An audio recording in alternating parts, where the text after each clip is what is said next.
Ladies and gents, welcome back. You are tuning into the live show. If you're watching this later on, know that this is the live show.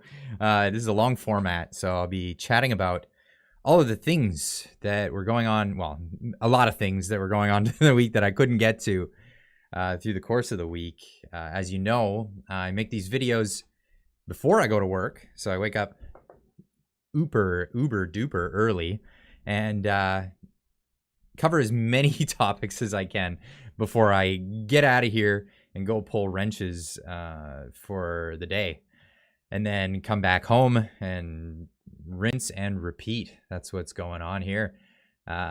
So if you're tuning into the live event and you're here live, get comfortable, pull up a chair, grab yourself your favorite beverage, and say hello to everybody in the chat. If you're watching this later, leave a comment in the comment section down below saying, hey, I tuned into this later and I'm really enjoying your live streams as a podcast that I view later on.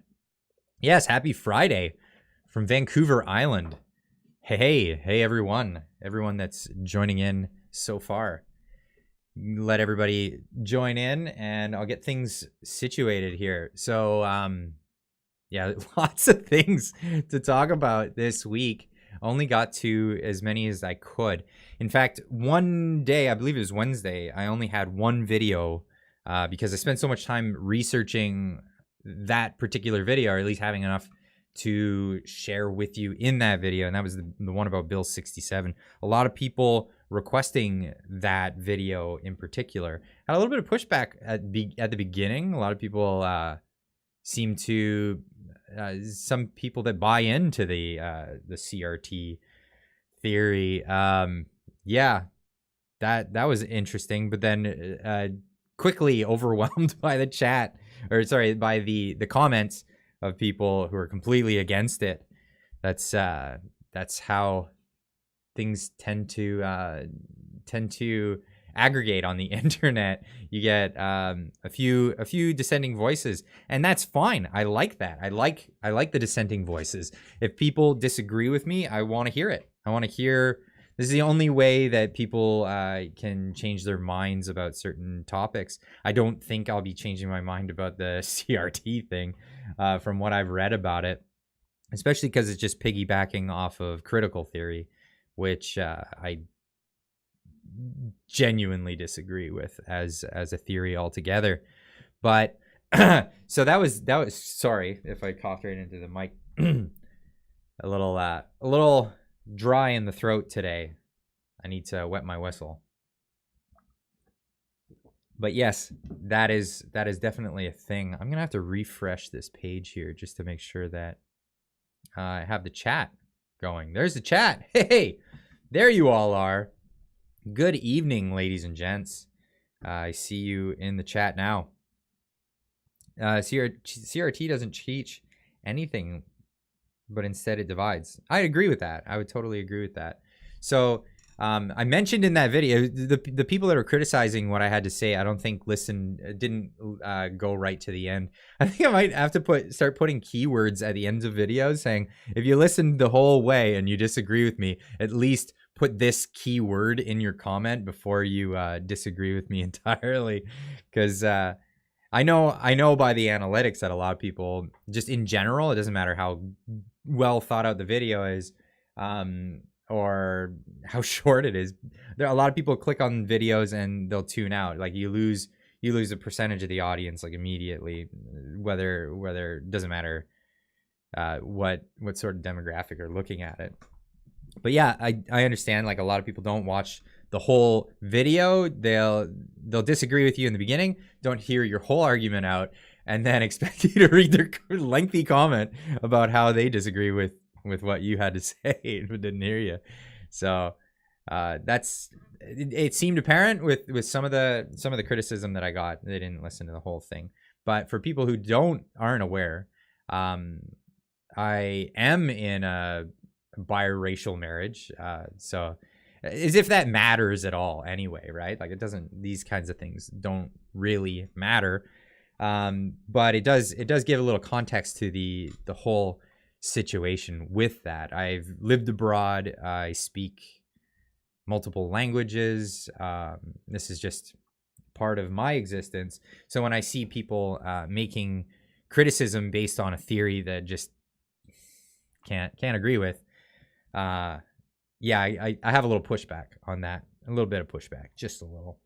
Yeah, it's BS, George. That's right. Right.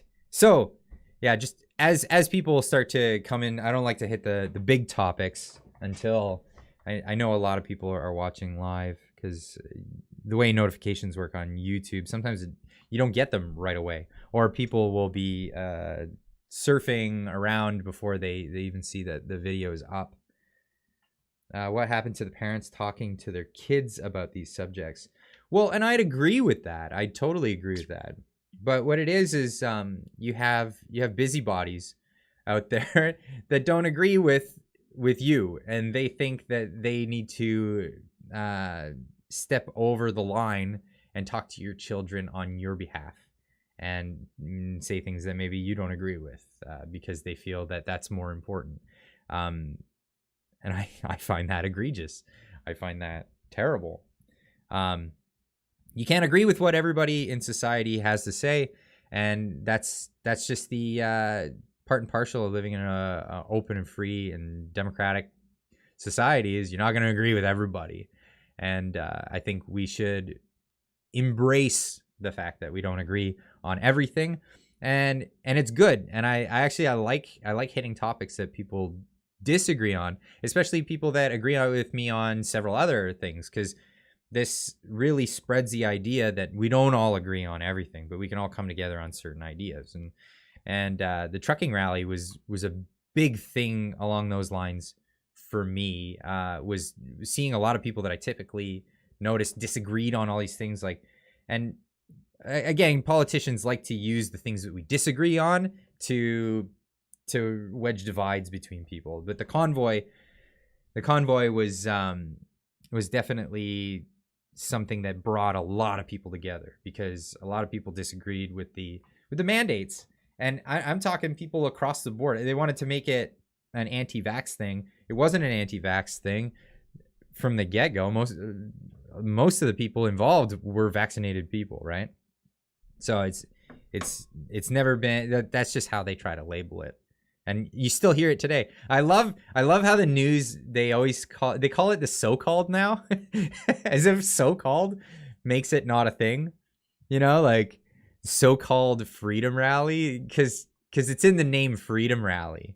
But they don't say things like, they don't say so-called Antifa because they're so-called anti-fascists, even though they behave like fascists. It's this weird language that they put out there, right? It's this weird language. Hit the like button, please. Thank you, Tim. Yeah, hit that like button. It sends it out to the algorithm that people are enjoying the content and they want to get more people in here talking about these different things. Yeah, so-called mainstream. There you go. Yeah, it's funny because the mainstream is no longer mainstream. People are paying way less attention to the legacy media, as you would call it, legacy, or dinosaur media, whatever you want to call it. Just old-fashioned, and not in a good way, just like old dying boomer media, which that's it. Only boomers are really watching these days. But the so-called CBCs. Yeah, I don't understand the so-called thing. Well, I understand it. They're trying to control the language, and that's the thing. As soon as a thing's called Freedom Convoy, they have to repeat the talking points. Go, yeah, so-called. Yeah, it's Friday. It is Friday, and I went and I got me a couple of beers for after. I'm gonna go hang with the boys. I think I'm not sure. I texted a friend of mine, said after the live stream, let's have a beer. That was something I have in the plans. I think it used to be okay to have a beer on stream, but I don't know. YouTube's rules have been getting tighter and tighter and tighter, And you gotta be careful what you say. I always try to make sure that I don't have too many swears in my videos, but I don't do that for YouTube. I actually do that for you guys watching, because I know a lot of people, they'll have my videos playing while their kids are in the room, and that's the thing that I have as a concern. Like I won't watch certain videos if I know that there's going to be a lot of swears in it around my kids, and then I have to restrict when I can watch that person's video. So I try to make it so people can watch my videos even with kids in the room, and that's kind of the MO that I have. Not so much about the YouTube people, the rules, the overlords that are guiding our every move as we make content here on this website. Which, of course, a reminder to everybody, I do have a Rumble page. So anything that I believe that I won't be able to post here, I'll post on Rumble. Or if if anything happens, I'm not I don't think I'm gonna be taken out off of YouTube. I'll abide by the rules. I'll say the funny words to get around the words that you're not allowed to say and all of that. So that's something I'll definitely be doing moving forward. But yeah, check out the Rumble page. It's up and it's mirrored everything that's on here, but I will be doing Rumble exclusive stuff moving forward sometimes when I have stuff that I don't think will be allowed on here. I wonder why I get the Discord notification but not the YouTube one. I'm not sure. It might be your settings. You have to check your settings on YouTube. Sometimes if you don't, like, you'll have the bell rung, but if you don't click on the channel's videos enough times in a session or something, they just ignore it, and then they won't do push notifications. So you have to be sure that you're clicking on the videos. Yeah, Cracker's in the chat saying, "Did you click the bell?" That might be a thing too. Sometimes I've noticed that people will say, "Oh, I've been unsubbed," but one thing you got to watch out for is if you click the sub button or you click the like and then you accidentally hit tab and then enter on your keyboard, and it tabs over to the sub category, and then it'll like unsub you. So I don't know. Yeah, people always jump to the conclusion that it's malicious on the end of YouTube and stuff. I don't always jump to that kind of conclusion. I'll typically jump to the conclusion that it was an incidental thing or a mistake or something like that before throwing shade at anybody. It's not like it's been happening a whole ton on this channel anyway, but there has been that kind of thing reported in the past for YouTube having unsubbed people from particular channels. So I'm not sure. I'm a so-called boomer. I like that. And I have to say, it's always painful to hear when said in angst. What? In an Geist. Maybe that's a typo. Degrading way. Yeah. No, I get that. Many of the red pill people are older women. So woke. It's not really an age thing. Yeah, a lot of people talk about red pills, blue pills, black pills. I saw that on Twitter today. People were like, "Oh, when was it that you?" Or why is a lot of people are waking up these days? Wonder what the trigger is. I think people are waking up to the truth of the situation slowly. It's a lot of people. The triggers are different. So for some people, it was during the what was it? Like Tim Pool types. It was the Trump election. Also black pills. I know a few who are reformed now. Luckily, I was black pilled for a while there, Cracker. I know exactly what you're talking about. For me, I think my what would be the red pill? The red pill is when you become aware of everything. It was back when Ron Paul was running for the nomination of the Republican Party. I think it was like 2004, I believe. No, was it that long ago? Someone will have to remind me. Remind me in the chat. When was Ron Paul running for that? Anyway, I was excited because he was like, he was bringing economics to the forefront. He's like, he had these like sound economics with like gold standard talking points and talking about, you know, solid currency and all that stuff and the Federal Reserve. And when they just squashed that attempt, I was like, wow, this is all corrupt. Look how corrupt this is. And sure enough, that's it. Good fire, eh? Keep on trucking. Yeah, that's right. Keep on trucking. What was it? The one video where I was worried about all the words that I was saying, so I did a whole video where I just like I glossed over any word that might have gotten the video tagged for demonetization. And because most of my videos that I was talking about the trucker rally got the yellow mark, and so at the end of the video I coughed and said I'd keep on trucking, and people were like, no, you gotta keep saying it, man, you gotta keep saying it, you can't sign off a video without saying that. So that was that. Anyway, so getting onto the title, why do men make the best women? This is a question we're all asking ourselves these days. Let's go back a couple of years now, shall we? Let's go back a few years. Let's go back to the good old year of 2015. It was October 29th, and Celebrity News jumped onto us and said, Caitlyn Jenner named one of Glamour's Women of the Year. I need to tell this story on its highest level. Caitlyn Jenner winning Woman of the Year. I'm in Michigan. UPA. Uh-oh. Am I gonna get that demonetized for that line? I don't think so. I see it still on. It's the automated system that nabs you. But yeah, so when this all happened, I had a joke with my mom. I said, "Hey, Mom, I always told you men do everything better." And she's like, "What are you talking about?" I said, "Well, Caitlyn Jenner was Woman of the Year."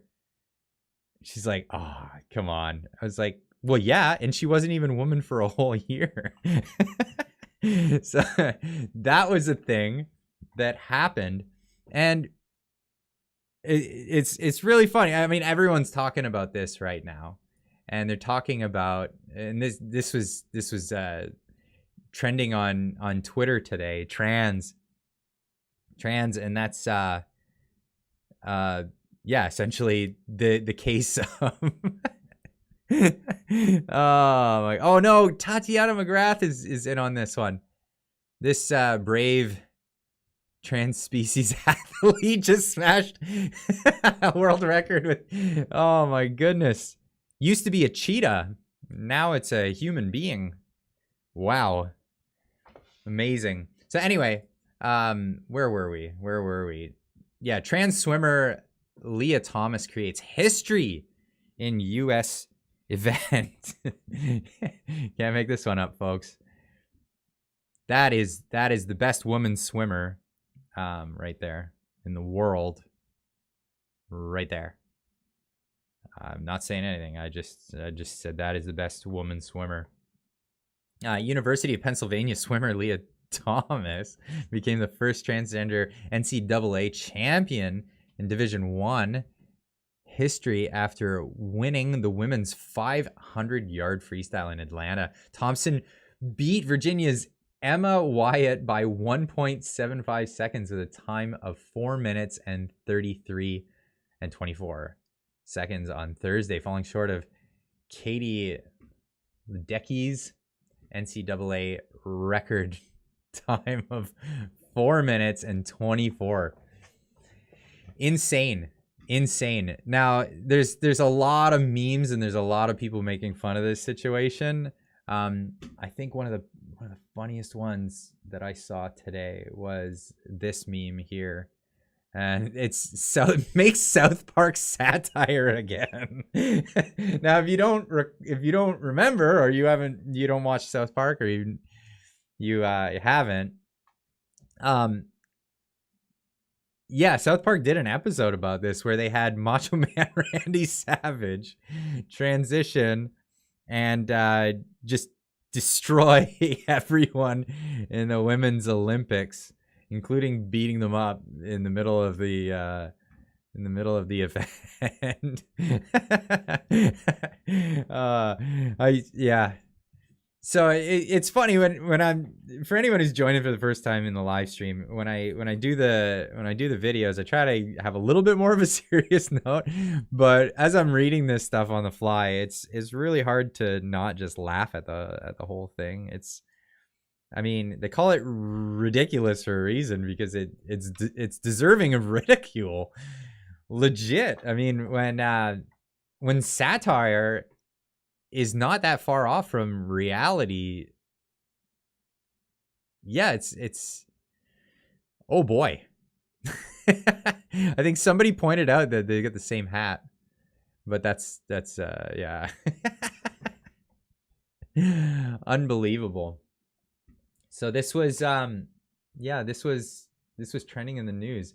And also, and I actually had my daughter like having a gut chuckle over this one. And this was because Women of the Year. So everybody's clamoring for Women of the Year. Who's the who's gonna make who's next to make a dude Woman of the Year, right? Or at least a biological male Woman of the Year.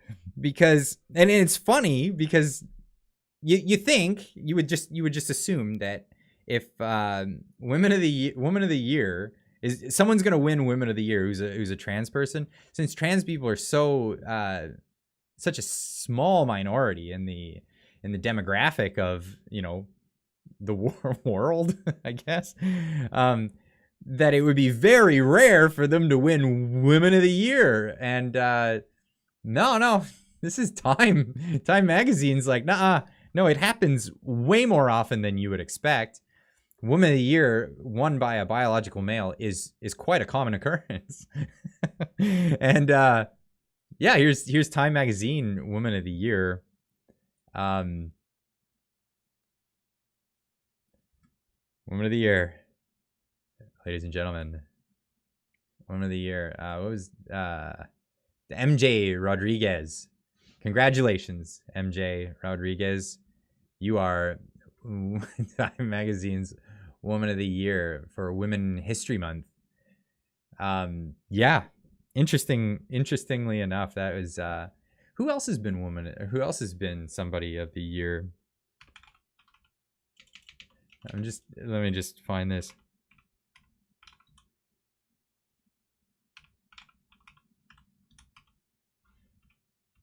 When else is something kind of absurd happened?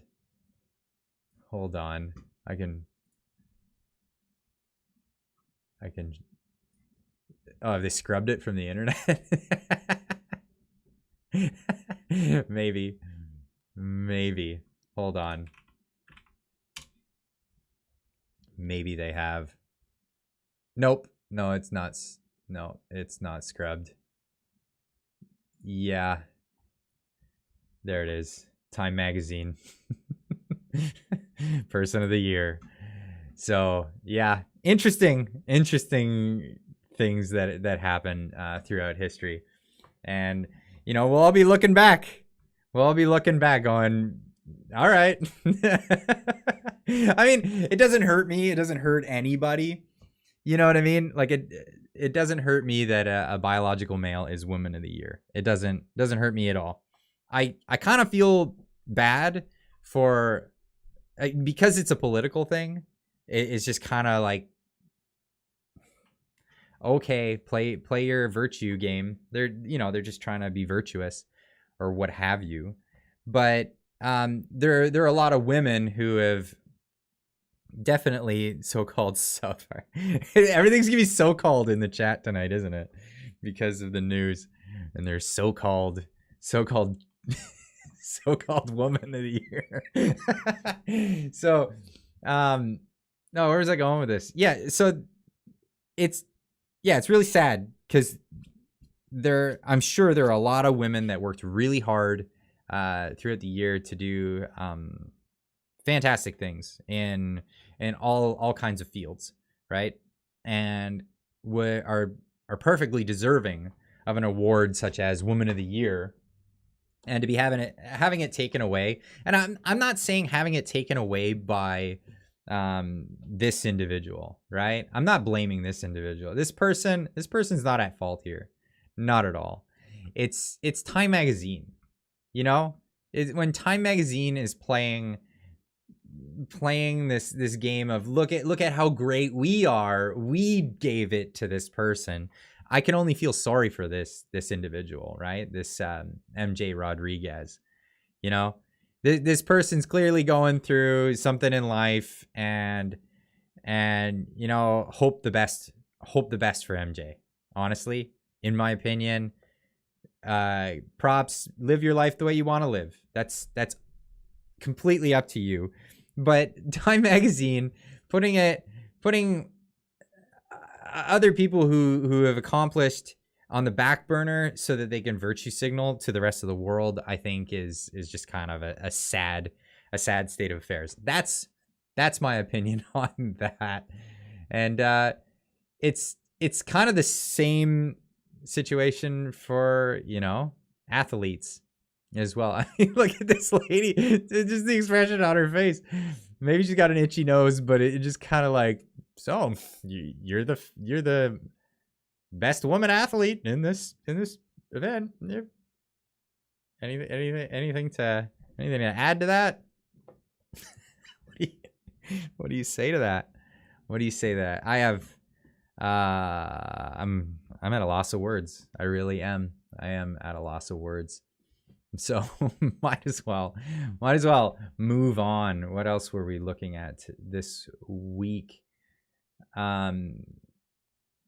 Should I get into that just yet? No, I'm gonna hold off because I want to have some funny things to laugh at. Because holy cow! Let's look at some more virtue signaling, because that's a thing that people just love to do. Virtue signaling, just for people that are new to the game, virtue signaling is the act of taking to social media and looking for clout amongst other social mediaites, people who are really in need of getting outside and touching grass. You really need to go touch grass if what gets the endorphins triggered in your system. You're getting that dopamine hit. The only way you can do it is by telling people how much you care about this thing that you're never gonna do anything for, like in actuality. So that's the idea. Virtue signaling is, hey, look at me, I'm doing this thing, or I'm talking about this thing that I'm never gonna actually pick up, you know, and do anything about actually. So the one of the day, the virtue signal of the day is that's right, boycott Subway. Where everyone's going after Subway. Why are we going after Subway? Well, Subway continues to have open locations in Russia. That's right, ladies and gentlemen. Russian citizens are eating footlong sandwiches. They're eating all the varieties of footlong sandwiches. They're getting all the varieties of breads. They're getting all the varieties of pickles. And they get to choose their own sandwich ingredients. They have sandwich artists, ladies and gentlemen. Can you believe this? Sandwich artists in Russia are patronizing Russian citizens. This is just the worst atrocities. It's almost on par with the Russian army invading Ukraine itself.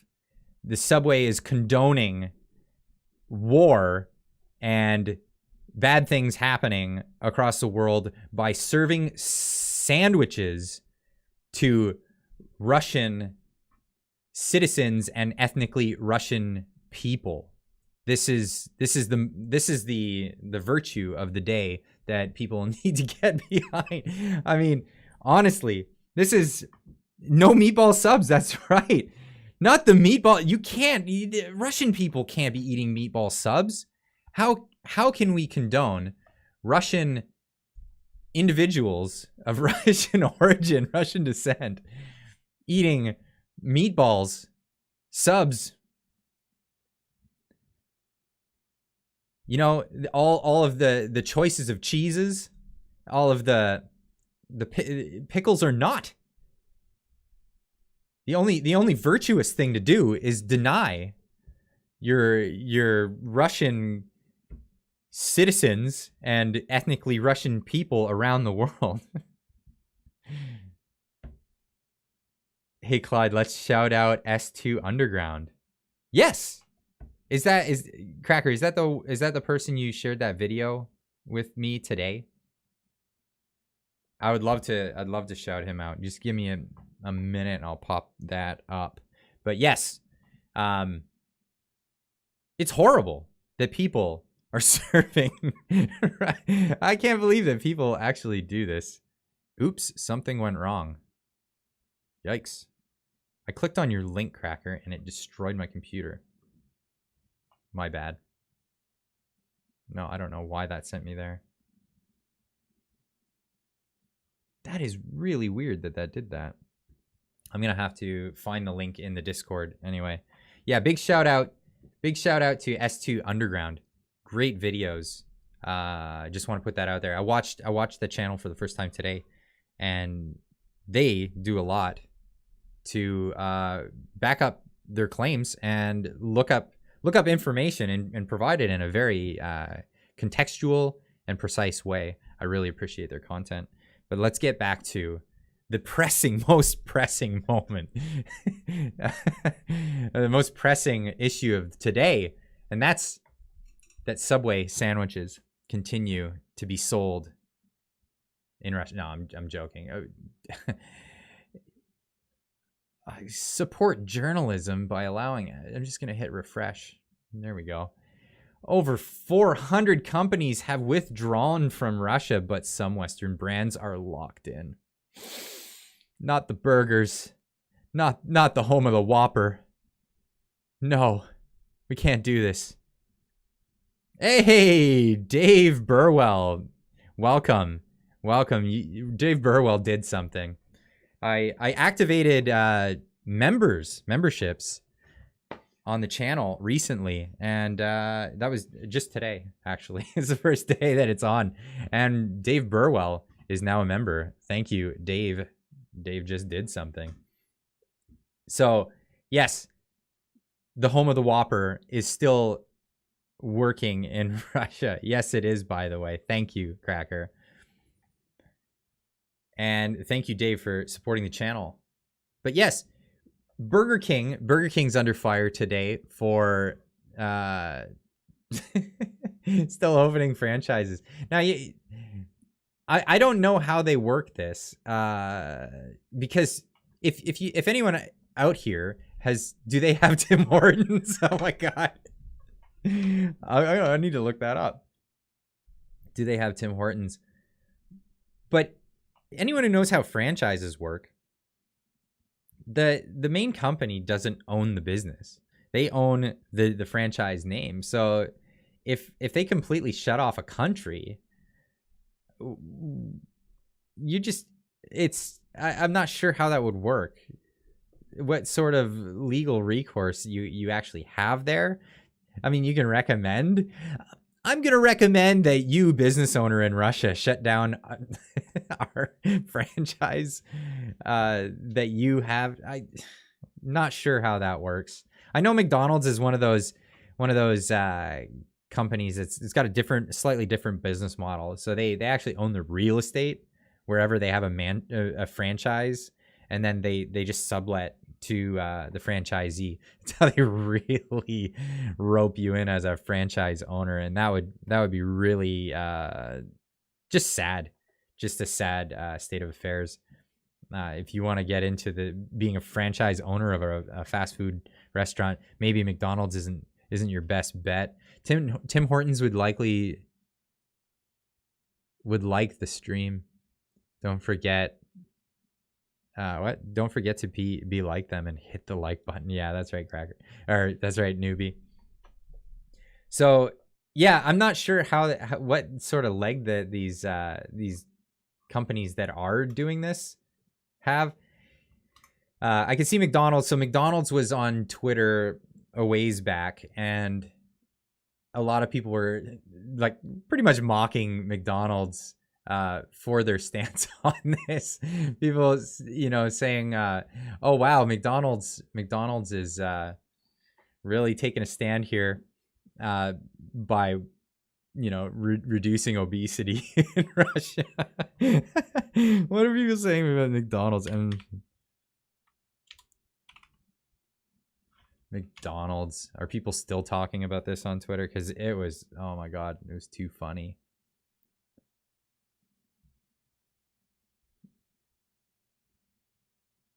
God. Yeah, you're right. Yeah, that's right. Here we go. This guy, we will be temporarily closing all restaurants and pausing all operations in Russia. Click to read the message from our CEO in its entirety. So they did this press release, and everybody was like, "Oh my God, McDonald's is the greatest," right? And so they resumed.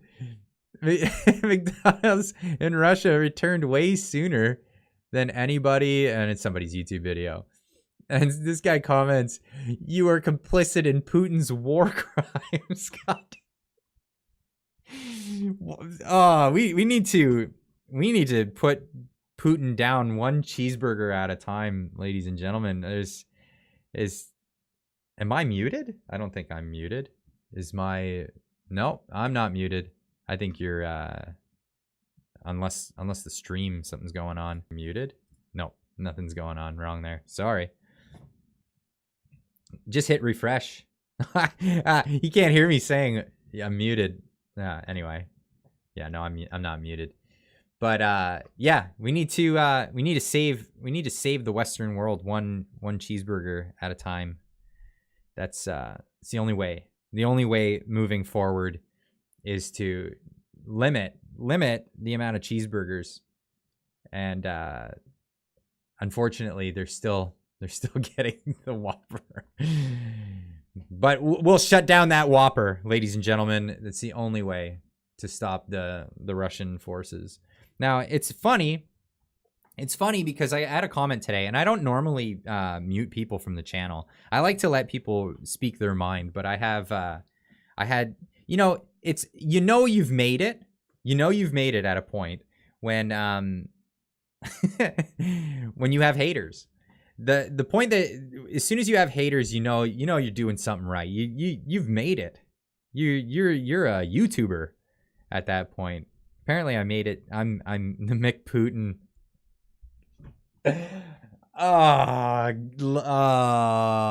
Unanimous gamer, you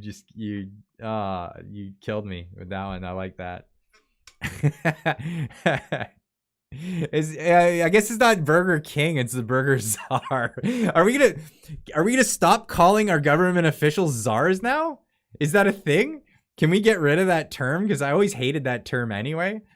You have like bureaucrats in government. You call them the czar of whatever. I was so-called YouTuber. Nice. That's great. Thank you for that. But where was I? Oh, I lost my train of thought. You guys are too funny. But yeah, that's how we're gonna. Yeah, the Burger Czars. The Burger Czar is gonna. That's who's in charge of licensing all the franchises in North America. People watching the people watching this tomorrow are gonna have a laugh at the fact that I'm laughing and they're not reading the chat. The good thing about YouTube though is now you can actually watch the chat replay when you're watching the video afterwards, so you can actually check out the replay of that. You all are so funny. I just laughed through this. Czar Hortons. Tim Hortons. I'm gonna look this up. Is Tim Hortons in Russia?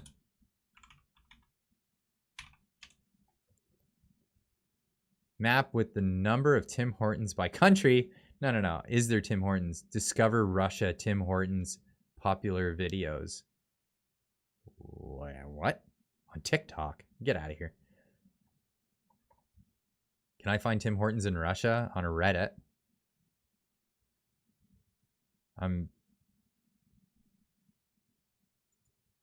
What's this? Tim Hortons. Get out of here. Oh, cookies. Oof. Tim Hortons accelerating global growth with plans to launch in India. Why do you have that in the Russia in the title? Tim Hortons in the US. I gotta tell you, as I'm researching these videos, the kind of thing that pops up on your screen, it's just nonstop. Looks like you're using an ad blocker. Well, yeah. Yep. And the funny part is you have Google anything, and a lot of times I'll use Yahoo, not Google, but then I found out that it's Yahoo results anyway. But the it doesn't matter what search engine you use. If you search something that's hard-hitting news at the time, or something that's all over the news, you're just going to get a bunch of plagiarized articles. And they're just full of ads. They're just bait, right? So they bait you in, and then they say, oh, it looks like you got an ad blocker, turn it off. And then you go in and you just like back out, and then you click on the next one, and it doesn't require it. It's just too funny. Have you been to any of the rallies in Victoria? I'm not close enough to Victoria, unfortunately. No, I'm not on the island. I'm on the mainland. So no go for Victoria. I saw how big they were in some of the videos, though. Really something else. I haven't made it down to Vancouver. I'm hoping to in the near future.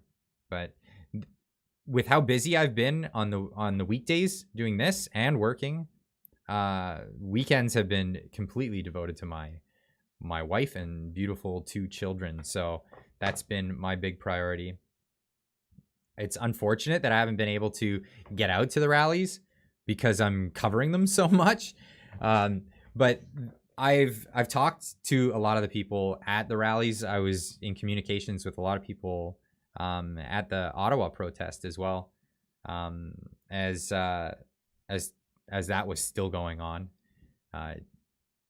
Right now, I believe it's just a weekend event, and people are still going to it.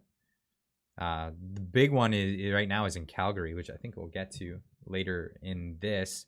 But yeah, so essentially what I've been doing is, and I talked about this with the wife, and I talked about this some other people in the Discord, was, I could try to go to the rallies, and then I wouldn't be able to get as much information out. So I saw it as more favorable to do all the research and then communicate with people and then get the word out in videos. And I was being more valuable in that capacity than if I was actually to go there, because there's a lot of people live streaming the events. I could do that, but I think getting these news reports out is pretty higher on the list of priorities. But that's just what I have the ability in. Use your talents for where you can apply them, and apply them as much as you possibly can, essentially, is where it's at. So yeah, follow Zot for the People's Rally. I've been wanting to cover more about the People's Rally, but honestly, the information is kind of sparse, limited at the moment. So I'm looking to get in touch with more people at the People's Rally, because it's currently in a state where, you know, it was kind of like the Freedom Rally, or the Freedom Convoy, where at first media was ignoring it, and now they're getting to the point where they've done the ridicule stage, and they're starting to fight. Well, fighting a little bit, and the police are trying to cause trouble, as I've heard today. Tree Climber, thanks for the super chat. Appreciate that. Just saying thanks. Very, very kind of you. Very kind. Thank you. But yes, getting these reports out, I find to be much more valuable than me taking a whole day to go. So I end up spending more time researching and finding more information for you guys this way. And then, of course, these streams are just a really fun way for me to kind of give back to the community and let you guys see a little bit more of a humorous side. Because sometimes the videos get a little bit on the serious end of things, and I've noticed that in some of the comments. Clyde, you're bumming me out. This is getting way too serious. Let's see more of the humorous stuff, and that's why I like to show you guys things like virtues, all of the virtues they have. It's amazing. It's amazing. What else do we have? I had some more. Okay, so this one was, I just noticed on Twitter today, and I noticed it because Tim Pool was trending. He's still trending. Wow. And this was an unusual one from Tim Pool, and I think maybe my assumption is that he just put it out in the wrong set of words, but it might have been for all of you guys who don't know Tim Pool is a news aggregator just like myself, but a lot more popular and been around for a lot longer. And he well, let's just pop up his tweet here. And he yeah, he's been at it since the days of the Occupy Wall Street. He covered that, and man, is he done very well for himself. And yeah, good on him. Very well achieved reporter and news aggregator. But yeah, today he tweeted out, I went to dinner with my girlfriend and I was told it was a 20-minute wait. After only a few minutes, a couple walked in and was seated right away. I complained and I left right away. I don't tolerate BS, and I don't tolerate people who think I should care when they do. Anyway, people criticizing him because for not knowing what a reservation is. I don't know if that was the case. I don't. From what this sounds like, it sounds like that's the case. If not, like, I know how tweets are, right? So you get as many words out into a tweet as possible, and then you don't have any more letters available. But he goes on saying, I work for a major corporate news outlet, and I worked for a major corporate news outlet and was paid hundreds of thousands of dollars. When they told me to get woke, I said no, and I tried to break my contract. I don't tolerate BS. If you do, by all means, do you, but don't come to my sad because you won't stand up for yourself. Not sure what he's getting on about on that one. I agree. I'm often arrogant and condescending. I'm a disagreeable person, overconfident, and I troll people on Twitter for fun. But it's, as they say, well-behaved women seldom make history. What? I'm confused on that one. What? And yeah, a lot of people posting stuff like this. You got trending for essentially having a tantrum. I'm not sure. But like I said, I try to give the guy the benefit of the doubt. Maybe he went to a restaurant that clearly said no, we don't have reservations or something. But if that was the case, why didn't he just put that in his tweet? I really don't, or at least in the reply. I don't know. TGIF. Yeah, I don't know. I'm not sure. And like I said, I like Tim Pool. I think he's a good guy, but he's trending for that. And yeah, the comments are very much too good. It's just really, really funny. And we've all been there. Where we said the wrong thing. You know what I mean? We've all made gaffes and we all made fools of ourselves. And that's that. But yeah, apparently Tim Pool not knowing what a reservation is. Cause yeah, that happened. Good evening, channel and chat. Good evening. Cryptomaria. Good evening. But yeah, I wanted to share that because I just thought that was way too funny. And here's where I end up with way too many tabs open as I'm going over stories and things. One thing I was pondering, and I was talking about this with Noob, who's a moderator in my chat before going live, was we had this, we discussed this before, we just never implemented it yet.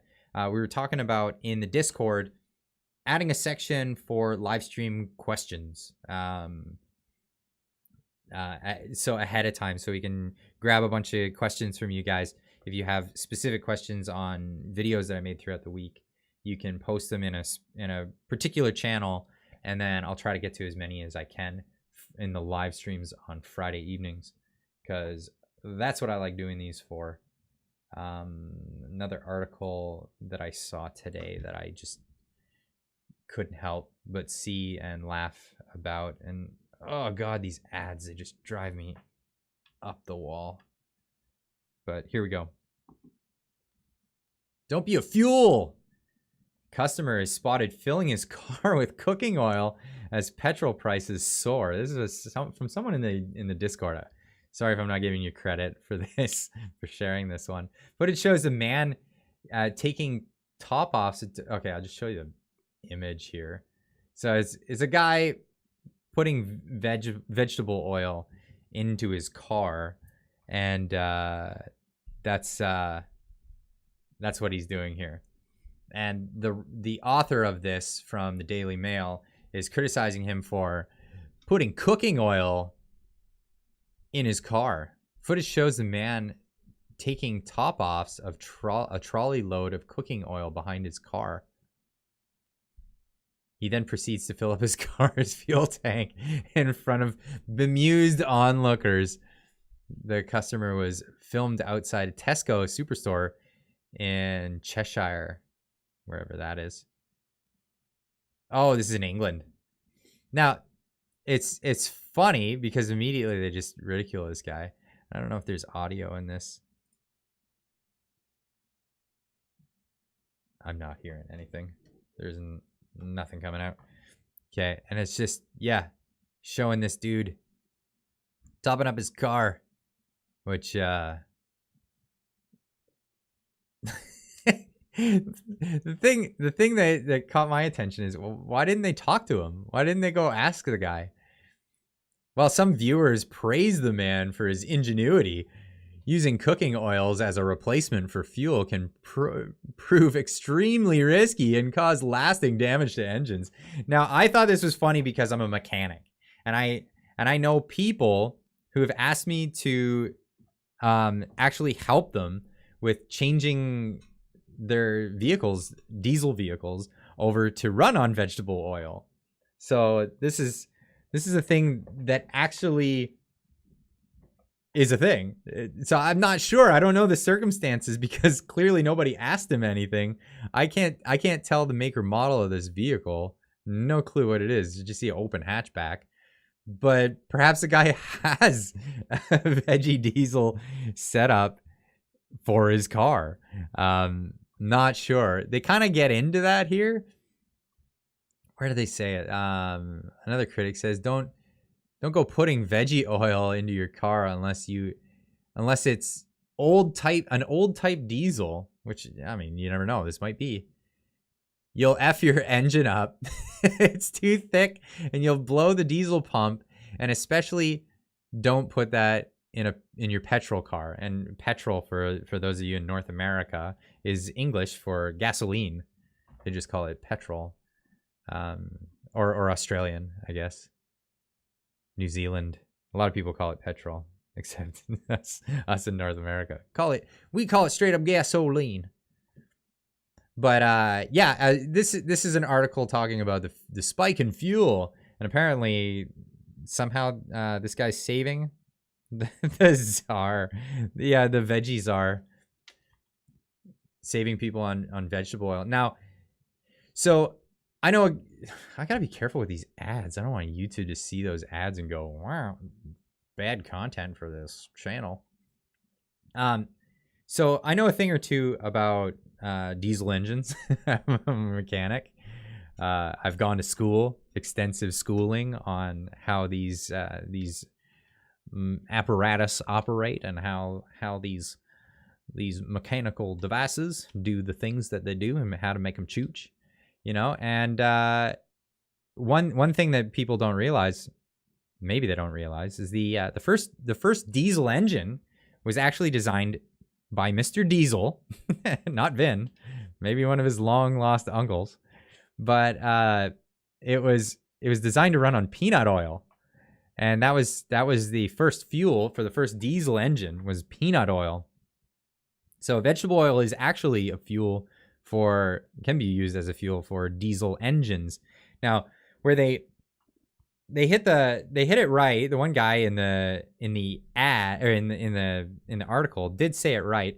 You got to warm up the fuel before you put it in.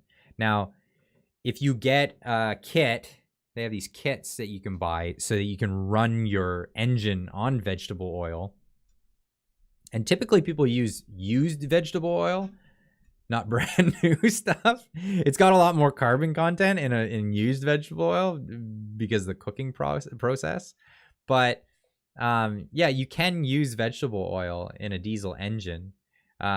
Typically, like I said, used vegetable oil, and then there's a process for cleaning it out and filtering it. And then what you have to have for one of these setups is you have to have a diesel tank and a vegetable oil tank. And the way it works is you start the engine on petroleum-based diesel fuel, and then you it does smell like French fries. It legit does. North 49. Yeah, McDonald's old fryer oil. Those Russians won't be able to run their vegetable diesel moving forward. Sorry if you're just catching up on that joke that was from the previous story.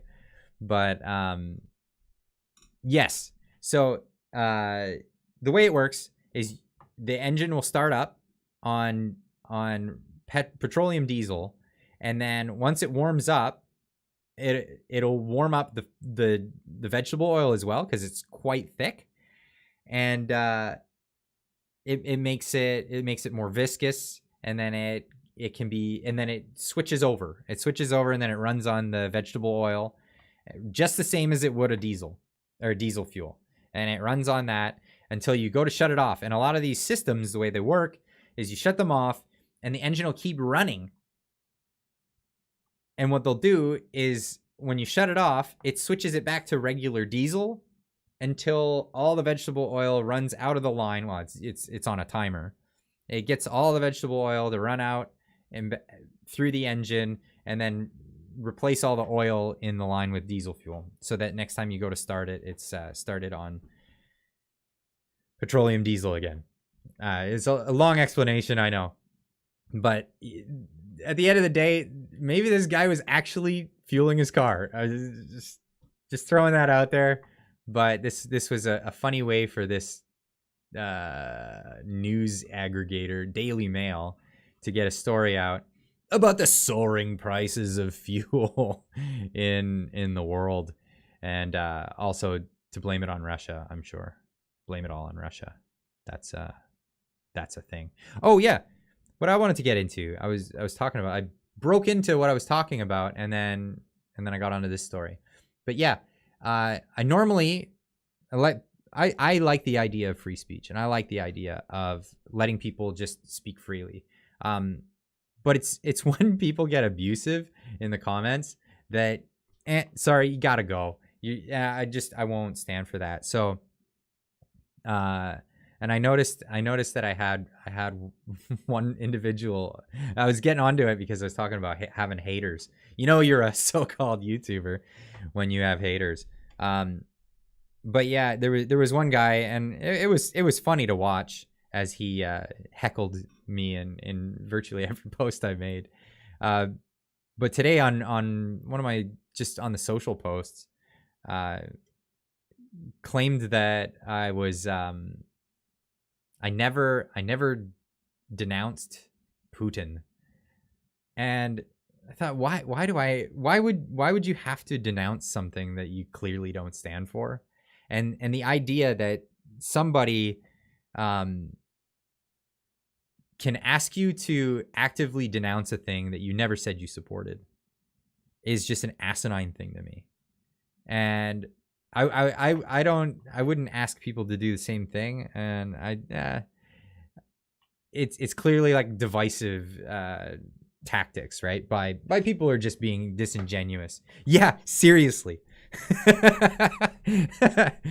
So, and I put out a video today saying I clearly am advocating for peace, because all those people who are advocating for peace but simultaneously saying we need a no-fly zone, that's not the same thing. And I had a whole video talking about that.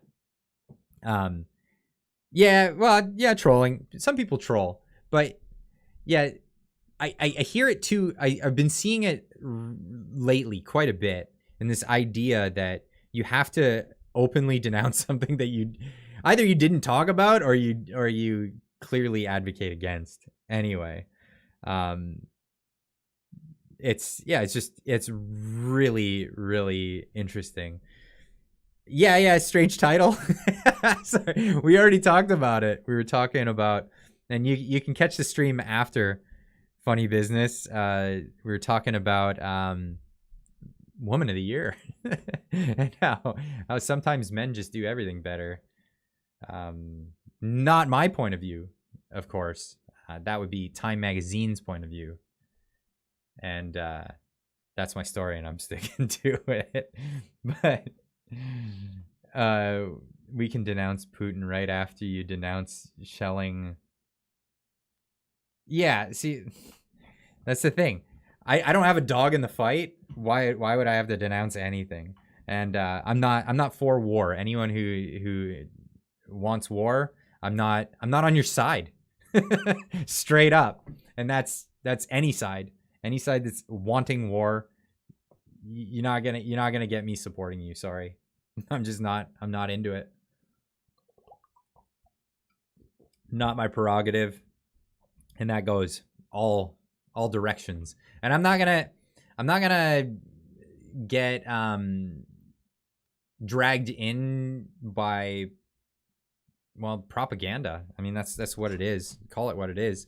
When you see fake news all over the place on both sides of this conflict, and yeah, no, I'm not having it. I'm not,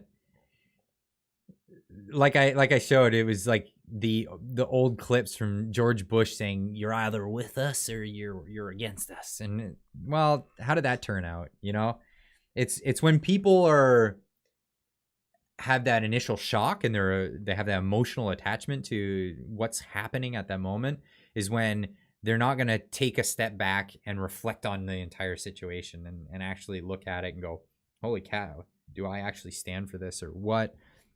And then they'll jump on it in an emotional way. And it's how It's how conflicts are exacerbated, and I don't agree with that. And I'm not going to stand for that, and I'm not going to get on board with it. I'm not going to agree with it.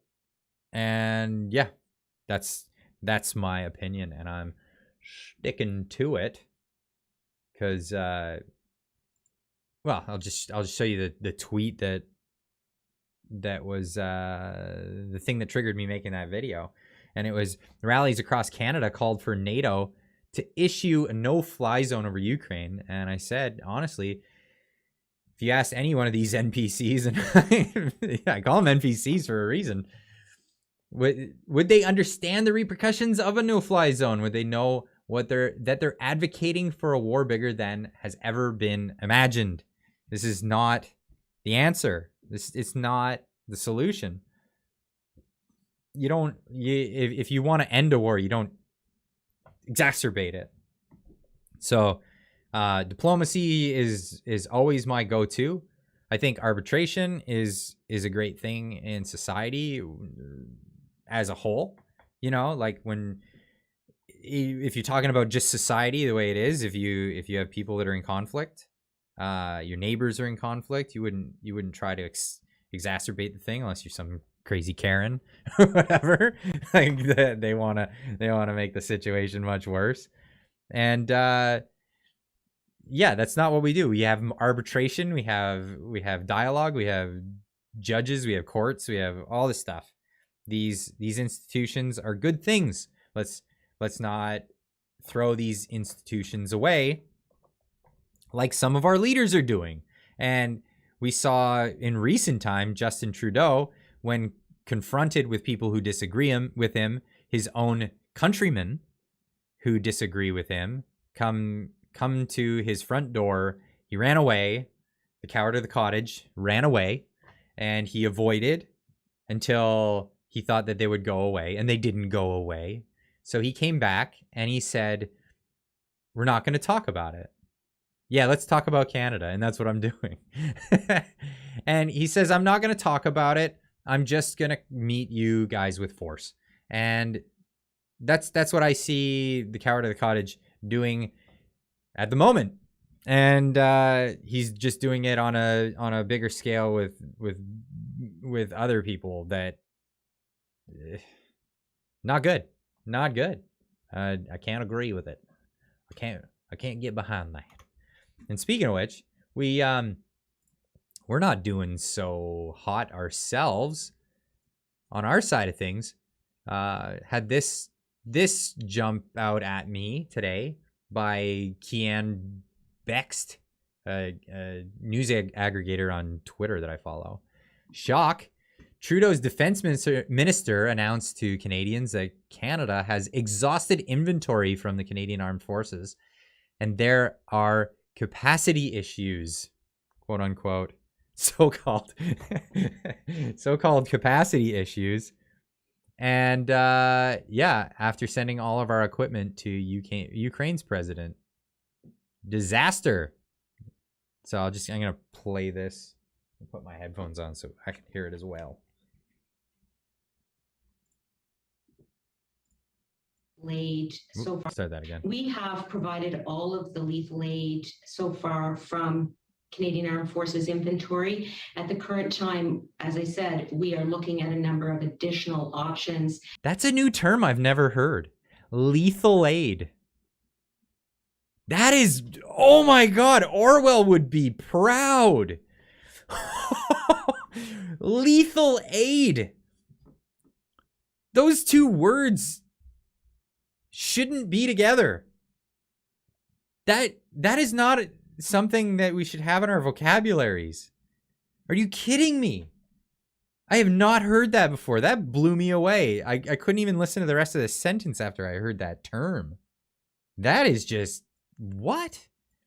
Our lethal aid. Listen to that again. Mind-boggling indeed. What is that?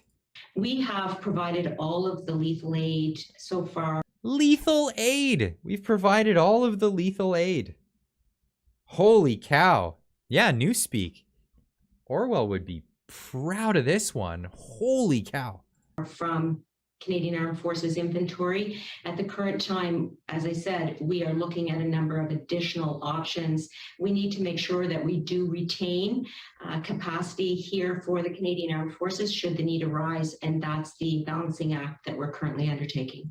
That is a good question. Anyone in the chat know what that flag is? The blue one with the that's the star, navigation star. So I'm not sure what that is. Is that some like north of 60 flag? Is that the NATO flag? No, I don't think so. A new term for providing equipment that deleting equipment. I don't know if I can say that word. I'll lose the ability to aggregate these videos. Do you know at this point, and not getting into specifics, because obviously, as you say, you're reviewing the various options, but do you know it's a if any NATO options flag. Okay. exist, basically? Like, are we at capacity? Have we given them what we have, and we need to keep the rest? Or do you think that there are still options within what's left? I believe that we have exhausted inventory from the Canadian Armed Forces to the extent that we are able to provide weapons, etc. As I said, there are capacity issues that we need to make sure we are on top of for the purposes of ensuring the Canadian Armed Forces is well resourced. And so as a result, we will look at additional options, including working with other allied countries. So lethal aid, again, that blew my mind that is a term that they have out there. But so we've exhausted our lethal aid by giving it away to a foreign country that's in a conflict with another foreign country. I mean, I hate to sound crass about this, but like, I honestly, I don't have a dog in the fight, right? Like, I don't have a dog in this fight. But I do think that, you know, having some national defense, like some defense, some ability, some capability would be good. Who agreed to that? Good question. Unbelievable. Why Ukraine and not Yemen? There are so many questions of why do we choose certain countries to aid and not other countries. It's not like resources had any what I don't know. Gotta get that oil, you know. Sorry, that's a disorder I have. Is the truth just pops out. I just can't hold it in. I've always been the black sheep because of that. You know, just blurting out the oil, blurting out the truth. I mean the things that you shouldn't say. But yeah, it's unbelievable. I mean, it's always been kind of a joke, as long as I can recall, that Canada's military has always kind of been a joke. It isn't really. I mean, it's just because our neighbor to the south of us has the largest military ever known to the world, and expansive, and in I would suggest too many countries. But yeah, the United States has such a enormous military that we've always been the joke. Canada doesn't have a military. Essentially, we do. It's just we don't have much lethal aid. What the hell word is that? Oh, I can't get over that.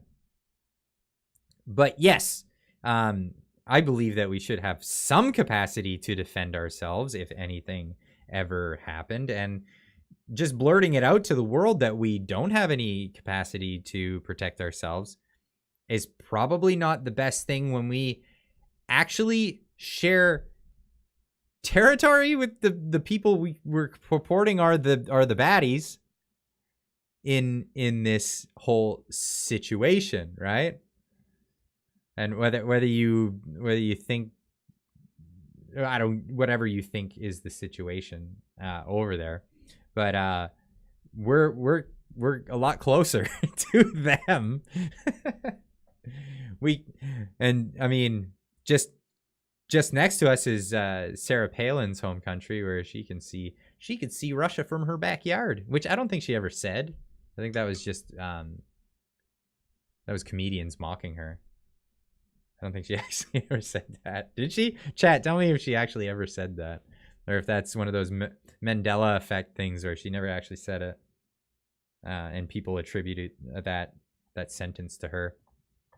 But yeah, Russia's right over there. We're still buying Russian oil. Is that a fact? I'd have to look that up. If we're actually buying Russian oil. Hockey sticks and hash pipes. Oh, too funny. Too funny. Yeah, in Canada, the legal weed thing is not even a question. I don't understand the Conservative Party taking such a hard-nosed stand on that for so long. It was just a dumb stance, in my opinion, and it cost them the election. Got Justin Trudeau elected. So big boo on the Conservatives for getting Justin Trudeau elected on such a stupid issue. I'm just checking through some of the things like PPE. Like PPE, not so long ago, heads up, people. There's a reason he's making a point of saying this publicly. She's making a point of saying this publicly. Guaranteed. Yeah, that's rough. Rough that we're telling the world that we're defenseless. That's scary. Not gonna lie on that. So yeah, one thing I wanted to talk about was these Calgary, and this is kind of an appeal to people out there. Maybe some of you guys know anyone. I don't know anyone on the ground in Calgary for some of these protests, and I'm looking to get in touch with some of the people organizing or part of this, just to get some statements, because the fake news is out full steam ahead, saying they're so-calleds when it comes to anyone protesting mandates in Canada or protesting. Now, honestly, anyone who's enjoying the fact that the provinces have lifted any of the mandates can thank a trucker today, because, and a lot of people are going to deny this and say, no, they were going to lift them anyway. No, Quebec was doubling down before the truckers started heading towards Ontario. They were doubling down. Ontario is doubling down. They were getting stricter and harder with their mandates. British Columbia was getting harder with their mandates. I can't attest to all the other provinces at the moment. I know about British Columbia. I know about Ontario, and I know about Quebec. They were going to, in Quebec, make a new tax on individuals who decided not to indulge in the mandatory health order to take that medical procedure of having vaccination. And Quebec was going to tax. Yeah, that's right. So that all got repealed, like all of it. They realized very quick that it was unpopular, and all these politicians were gonna lose the next election. So if you're enjoying any of the freedoms that should just be God-given rights to every single one of us, of not wearing a mask or coming up, not having to show a QR code to go eat food, which last weekend I went to a restaurant, Bonnie Henry.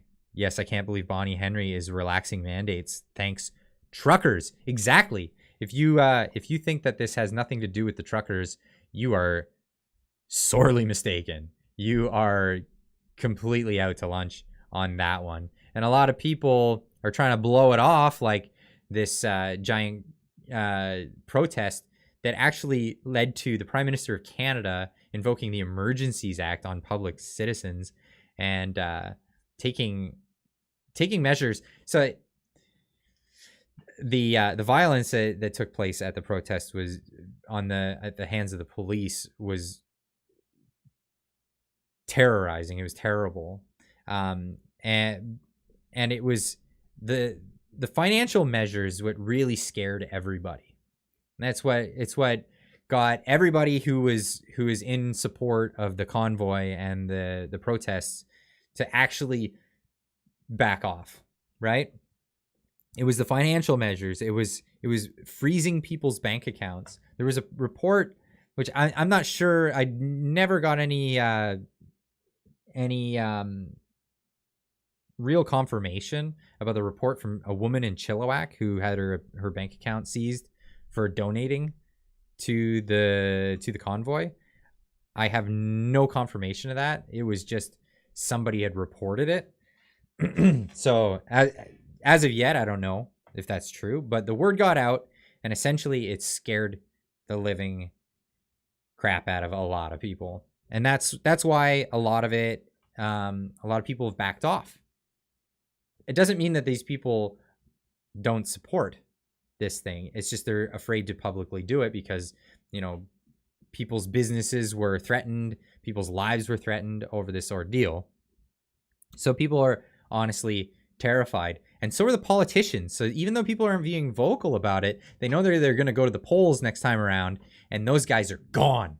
And that's a reality. That is an actual reality. Is people have woken up and they're just saying no way, we're not dealing with this. But it's for the same reason why Donald Trump won the election. And I'm talking about the election that he actually was inaugurated afterwards. I'm not talking about the other one that was the most fair and honest election that in history of all elections ever of all time. Talking about the one where he was inaugurated afterwards. The reason why, even though the media tried to do everything that they could, when their polls when people were reporting to the polls, and they're like, Donald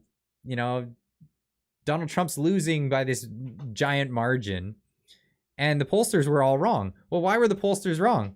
Because people lied to them, or people turned off their phones, didn't answer the phone, or they say, "Hi, would you like to take a survey about all these things?" And you're like, "Nope, hate you."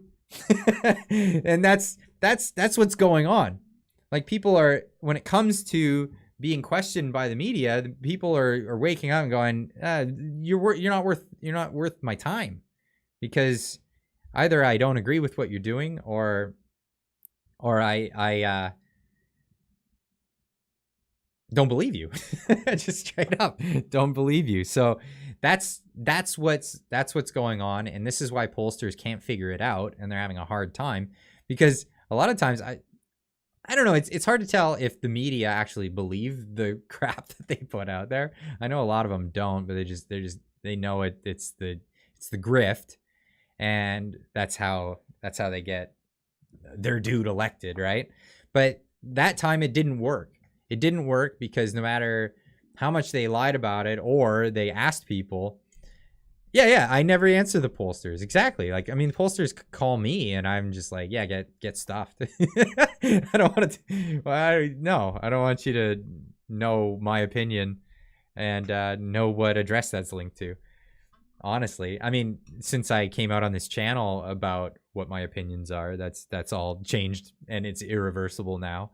And here I am with my face out there saying how I think and feel about these things.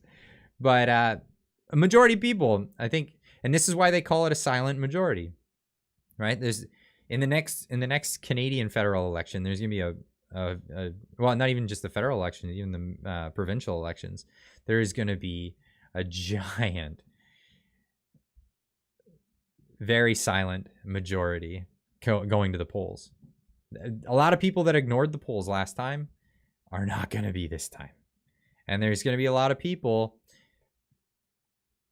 not talking about it on social media, not mentioning it, because we saw, and I did a video about it, about like people that were supporting the trucker convoy getting visited by RCMP at their door to give them pamphlets about peaceful protesting. Like, that is egregious. It's crazy. It's crazy that the police are checking up on moms on Facebook. This is why I don't use Facebook, folks. Honestly, I have a Facebook, but I don't use it. That's my phone charging. That scared me. I'm like, why are you listening to me? But yeah, that's definitely a thing. So the silent majority will be out in the polls on the weekend. I heard Bonnie Henry noted in the chat, and I wanted to show you guys this video because I love this video. It's one of my favorites. It's how honest our bureaucrats are in British Columbia. Before I get to that, we got a super chat from Our Weekend Fun. Hey bro, love your videos. Please keep it up. Doing God's work. Thank you so much. Thank you so much. Appreciate it. I am going to keep it up. I'm going to keep it up. I feel like it's a funny thing on YouTube. I've been doing YouTube for some time, like just off and on for a long time. But when the Freedom Convoy took place, I was actually I was motivated by a strange source. So I did a lot of like automotive content and stuff like that, family videos. But it was a guy that I was following for a long time, AVE's channel, and suddenly he put out a video talking about the convoy, and I was really hyped up about it because I'd been talking about it with my friends, and he put out a video saying, "Have at her, boys," you know. And when I saw that, I was like, okay, gloves are off. I'm talking about it. And I actually went to my boss and I said, hey, what do you think of me talking about my political opinion on the interwebs? And he's like, you do you, no problem. I'm like, no, you don't understand. Sometimes those videos take off and then people get very, very upset at your opinions on the internet, and they try to harass you at your workplace and stuff. And he says, that'd be funny. I'm like, what? He's like, yeah, imagine people calling over that. Okay. And he's like, yeah, you know who answers the phone. And yeah, so our service writer would be the one answering those calls, and he would have a lot of fun with that because he loves messing with the trolls. AVE is the benevolent dictator that Canaderp needs. Yeah, good old Uncle Bumblefuck. He's what a dude. What a dude. He's definitely got his head screwed on right. And seeing him putting his message out, yeah, made me go, hey, I gotta do it. I gotta do it too. I gotta give the gloves were off, and I had to give my okay and say, this is where I stand. I drew the line. I drew the line in the sand and said, yo, here's my opinion. And I've been doing it since. And you know, like, it had a crazy big boom at first, and that was insane. And I think the majority of the reason for that is nobody else was covering it. Nobody else was talking about it. So, wow. Okay. So like, it was like millions of views in a very short amount of time, and brought in a whole lot of you guys to join the channel, which is amazing. Since then it's mellowed out quite a lot, which is good, because this is all about community building now. And I'm if you've noticed, I'm covering stories that are major stories, but I'm also covering stories that mean a lot to me, and stories that catch my attention. So I want to get these stories out there, i.e. the story about the potatoes in PEI. I want to follow up on that story because that is just insane to me. And if you guys don't know what I'm talking about, check out the channel. I've got a video about the export of PEI, Prince Edward Island potatoes, and how the Canadian government is stopping the export of them at the moment over just the two fields that had potato wart, which is a cosmetic issue, and the two fields that in question weren't even for export market anyway. It's really tragic what's going on. So yeah, please check out that video and spread the word on that one, because we need to definitely get more attention on that issue, because there's a lot of farmers that are, they're looking at really hard times over this. So yeah, sometimes the stories that I cover aren't going to be like big world news. Maybe a lot of people aren't super interested in it, but I'd rather get out information on stories that mean a lot to me, because yeah, well, that's where my heart is. And anyway, moving on, I want to do a deep dive into this particular individual, one of my favorite bureaucrats in our province, a beautiful British Columbia province. And I think it would be fitting that I do it, because we could probably call it Bonnie and Clyde. So this is our amazing individual. Funny, this guy's pictures in this. But yeah, here's Masks, the opinion from Bonnie Henry from the get-go. Irritating, and people are more likely to touch their face when they have a mask on, and that can be a way of inoculating yourself. If I'm not sick, it's not effective. It's not something that when I'm out in public, it's going to protect me in any way. So we don't want people wearing it all day long, for example. We cannot rely on a mask, because the mask is not what keeps us safe. And masks for long periods of time are not recommended by anybody in any situation. We're not wearing masks now. Would we be safer right now if we had masks on? No, you see, these are the things that we have learned. I've always supported wearing masks. I've never said don't wear them. I've always said wear them where it's appropriate. I've always said wear a mask. Oh my God, you can't make it up. You can't make it up, folks. This is the kind of thing that we get from our bureaucrats. Just bald-faced lies, lying to you. Just like the lies of being a doctor. And I'll be getting into that because yeah, there is a lot to cover when it comes to that in particular.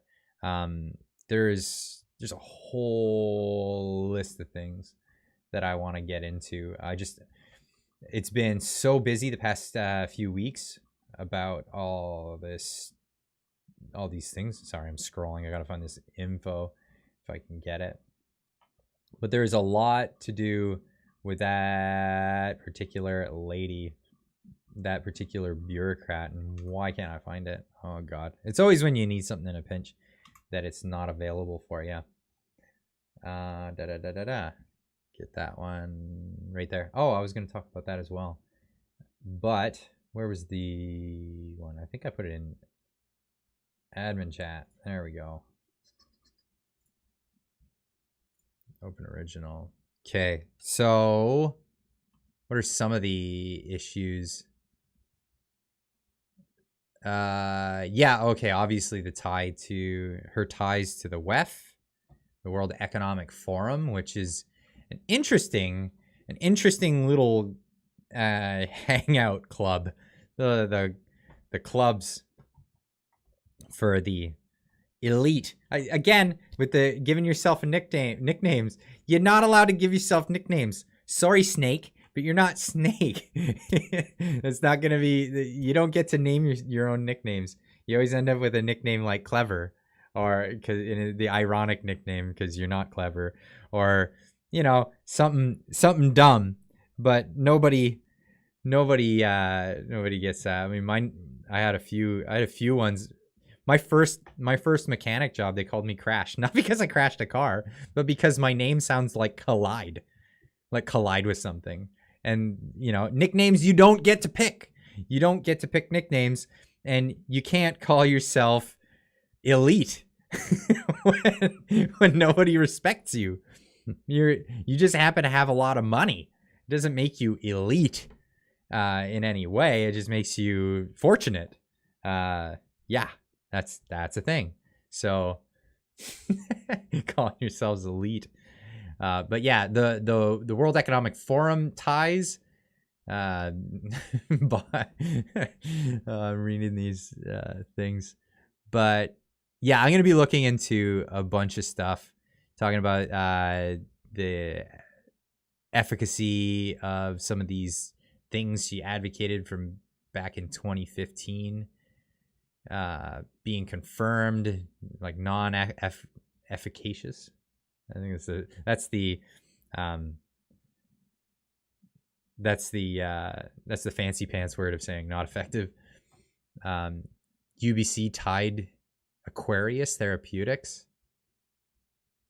So I'm going to be getting into that.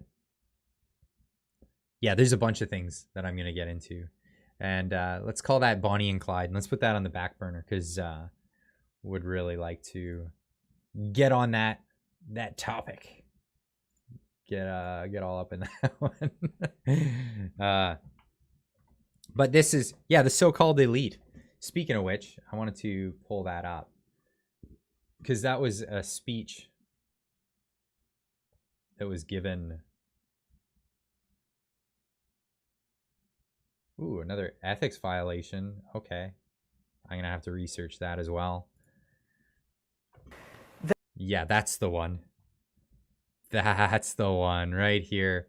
This, okay, so I gotta say it. Don't take my word for anything. And don't take anybody's word for anything. Go look that gift horse in the mouth. Go to the elites and have a listen at what they have to say. Because, you know, you can listen to what I have to say, and what if my take is wrong? What if my opinion is bad? I would always advocate that you go to the source, listen to my opinion, listen to other people's opinions, but listen to the source. Go right directly to the source of the of whatever claims are being made. And I like to do that. And what I do is, and it's boring as heck, going to these World Economic Forum speeches and stuff, because they're just wank. The whole thing. It's just corporate wank is what it is. These people are a bunch of corporate people. Sorry, I know Chris is sick what my government is doing. Which Chris? I know a lot. I know a few Chris's. Where was I? So yeah, the World Economic Forum. A lot of people are quote these things and all that. I'd recommend you go and watch it. It's boring. It's boring as heck. But I'm going to save this time mark, 39:17. But yeah, in this video, you have all of these, people standing around in this meeting, yakking with each other about, and a lot of it just sounds like going to like a corporate weekend retreat where they talk about how they're going to empower their employees to do all the right things. And none of them are actually on the ground doing any of the work. They're all just like these executives talking about how they're going to make their company more productive. And then they pass the buck down onto the next level of management. And then they have to implement stuff. And then they know it's not going to be great. The bigger the organization, the more waste, the more stuff doesn't actually get done. Anyone who's worked in a corporate structure knows this and is pretty aware of the whole situation. But this is essentially how these Davos meetings go. And it's all about this dude who formed a group, a rich people's club calling themselves elites back in the 1970s, and he's like, look, I'm gonna be the most famous of the elites, and try and like Pinky and the Brain style. What are we doing tonight, Pinky? Same as always. trying to take over the world. Anyway, it's boring. It's boring for one. You're not hearing a lot of like let's take over the world stuff. You hear a lot of well, okay, here's our plans to implement certain things. Where was I? 39 in a bit. So let's have a listen to this lady. He asks a question of her, and what she says is pretty enlightening. It's funny because she's talking about how the elites are the elites are doing all this great stuff for the world, and this whole meeting was about that. But then she gets into the fact that but people don't like us. I would say that we can sit and design a beautiful, smooth. Why did that pause? Oh, the audio messed up. There you go. To protect you from COVID, and find that a lot of the world doesn't trust you enough to take it. We can find green energy sources and save the juicy stuff for Bohemian Girl. Get out of here. That's funny. The obstacle is ensuring that people want to come along, and that's why we've got to make government work. And I don't say that just because I'm Dean of a School of Government. I say that because across the world, people don't need to love their government, but they need a government to ensure that other citizens will act in a decent way so that they too can act in a decent way. They need government to be competent and fair and non-self-enriching so that they too can be those things in their communities. And if government doesn't do that, it becomes impossible for them to trust. And without trust, you get fear and anxiety. And with fear and anxiety, people vote for people to break government, not to use it to do great things. And that's what we're seeing around the world. So to me, the biggest obstacle is we can sit, at Davos a few years ago, the Edelman survey showed us that the good news is the elite across the world trust each other more and more. So we can come together and design and do beautiful things together. The bad news is look at that guy's face. Every single country they were things together. Each other. As she's saying this, that guy's just like more and more. So we can come together and design and do beautiful things together. The bad whatever, news lady. Is that in every single country they were polling, the majority of people trusted that elite less. So we can lead, but if people aren't following, we're not going to get to where we want to go. Well, let's just break that into pieces, shall we? So she says in the beginning, we need to make sure that we're leading by essentially not being corrupt and actually discussing things with our people. So first off, we need to have a level of corruption that's low, and we need to have dialogue and all these things. Hold on. Isn't it your group that has infiltrated the cabinets that is not doing the things that you exactly said? And then you're like, and we trust each other so much, but why don't they trust us? Why don't they trust us, elites? Again, with the nickname, you can't give yourself your own nicknames. Sorry there, Roadkill. I don't know. The bad nicknames are the worst, especially if you give them to yourself. But yeah, I like the first part too. The first part sounded great. And then she's just like, but why don't they trust us? Because you're corrupt.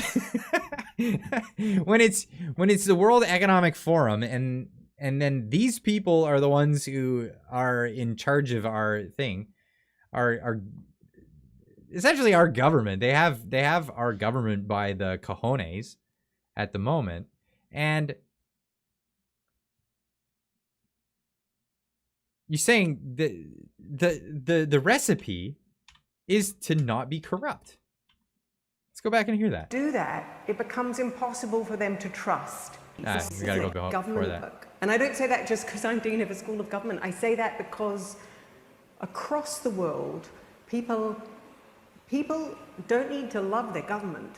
Don't need to love their But they government. need a government to ensure that other citizens will act in a decent way so that they too can act in a decent way. So everybody should act decently towards each other. Everyone. They need government to be competent and fair and non-self-enriching. So no nepotism, no corruption, and rule of law for everyone. These concepts are what people are asking for. And if you don't understand that your cohort, your ilk, are the ones that are the problem, how do you get on the stage and have this corporate wank session in a ski resort while people serve you hand on foot? It's just sickening. It's sickening. The stuff that they do in these.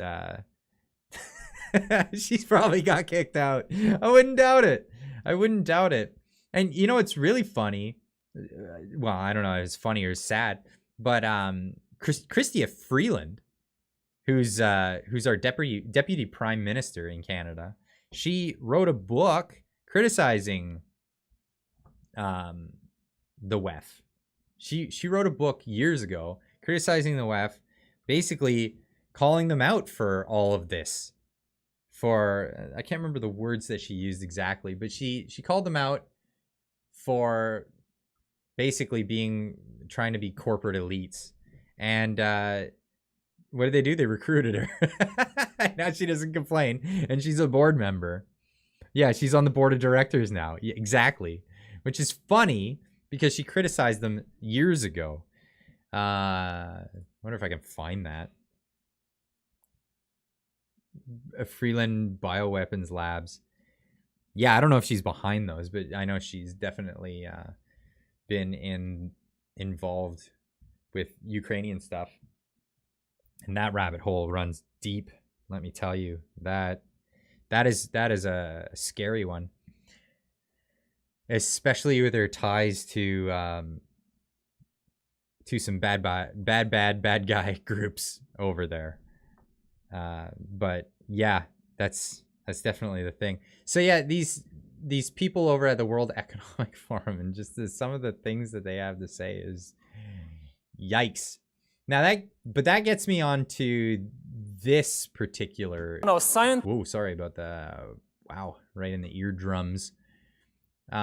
This character, this interesting character. Now, a lot of people have watched segments of this particular thing, and I'm gonna tell you straight up, I don't agree with this guy. He's out to lunch socialist. He thinks we could have this new socialist utopia in the future where AI runs everything. But in this one, a lot of people have taken particular things that he said about digital dictatorship, and yeah, this dude is sinister. So he mentions about digital dictatorship, and I want to tell you guys, and I'm going to preface this by my biggest interest is in the truth. Now, if you actually go and listen to his lecture in this, and listen to what the main theme of it is he's actually against the idea of a digital dictatorship. If you actually listen to it in context. So, but what he's saying though is that because it's not based on technology that we have now. He's talking about technology. If you took social media and then you incorporate biometrics into social media, where it's like looking at eye movements as you look at posts and stuff like that. He gets really in depth, and he's really into this idea of singularity and the idea of free will not being. He's a determinist. If you're familiar with the theory of determinism versus free will, he's on the determinism camp, that basically we're just like, our brains are like algorithms, and that they can be manipulated if you use the right apparatus. So in this speech, he a lot of people think she's mouthing the speech. She wrote it.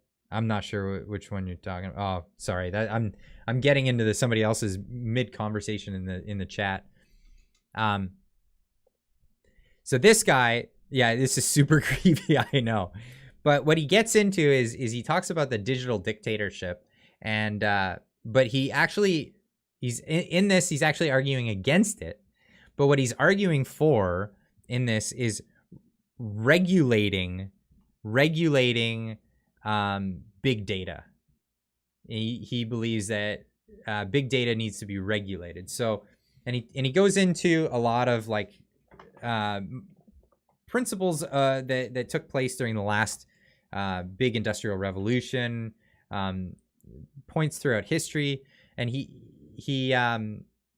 for a socialist, he actually makes a big concession, which I found to be really interesting in this, is he talks about the fact that central authority didn't work in socialism, in communism, as opposed to the market economy. And the reason being is because the market economy did such a better job at allocating resources, allocating things, whereas central authority is pretty well inept, and anywhere it's been tried has been completely inept at doing that. But he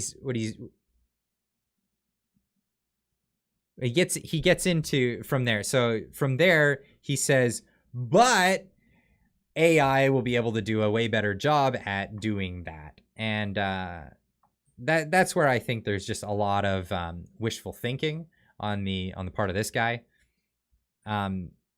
That AI is just going to be this benevolent thing that's going to take care of us and figure out all the allocating of resources, and we don't need to have a market economy anymore. We can just own nothing and have it all to take care of ourselves. And it's funny. And I've heard people make these arguments, and a lot of people will say like, well, you know, base it like Star Trek. Star Trek had a resource-based economy. And well, even the fiction writers of Star Trek knew that their economy wouldn't work. It was all predicated on the fact that they have a device that could replicate anything.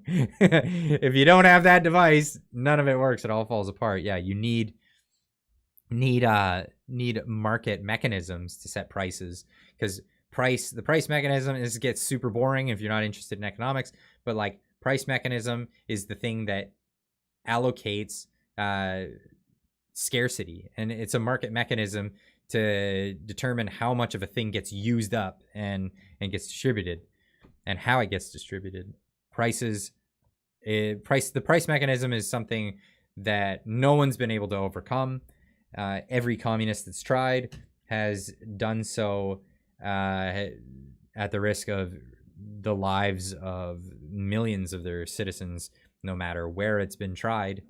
And that's the point. And even like the socialists of like Scandinavian countries understand that it's social nets, safety nets and stuff. They work only if the people who have a vested interest in it are the ones that pay into it. So like, for example, this is the thing you're not going to hear from Bernie Sanders and stuff about socialism, because he'll talk about, look at the Scandinavian countries, they did so well.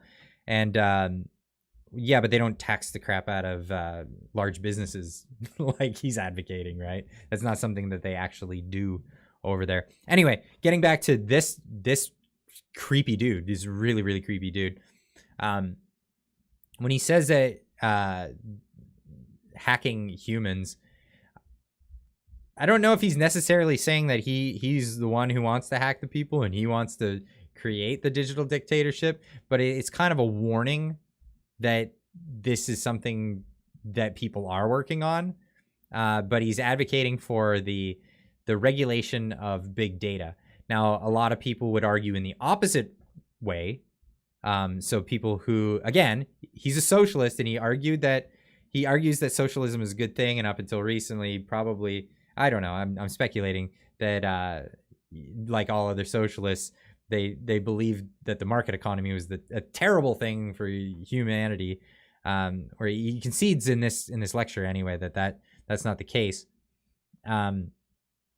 But socialists of today think that heavily regulating the economy is a good step, when laissez-faire market economists would say, no, actually, the decentralization of the economy is actually what makes it work so well. Sorry if I'm boring people. This is this is all the technicality stuff that you get into when you're talking about this stuff. So it really comes down to, should we regulate big data? What he says is that eventually it'll become this situation where we're all essentially there's going to be a power vacuum, and I don't know where I stand on that, because that could be the case, but you would see a digital dictatorship in a sense that anyone who controls the information and controls how the algorithms work can control the direction of where things go. And we're already seeing that currently with big corporations getting together with not so freedom loving people in corporations, in our governments. So that is definitely an interesting concept to dive into. It's in fact, I would like to at some point possibly get some other people to discuss these kinds of topics, because me just almost feels like I'm just lecturing. You know what I mean? If I'm just talking on and on and on about it, and I'm not sure at what point I lose people. But that being said, that's very interesting and something to pay attention to. But yeah, that guy's creepy. No joke. No joke. And G General, thank you for the super chat. Appreciate it with the poo-poo. All right. Nah, Clyde, you preaching to the choir, bud. Yeah. Appreciate that. Thank you. What other stories did I want to get into? Oh, I think this might be the possibly last one. Maybe.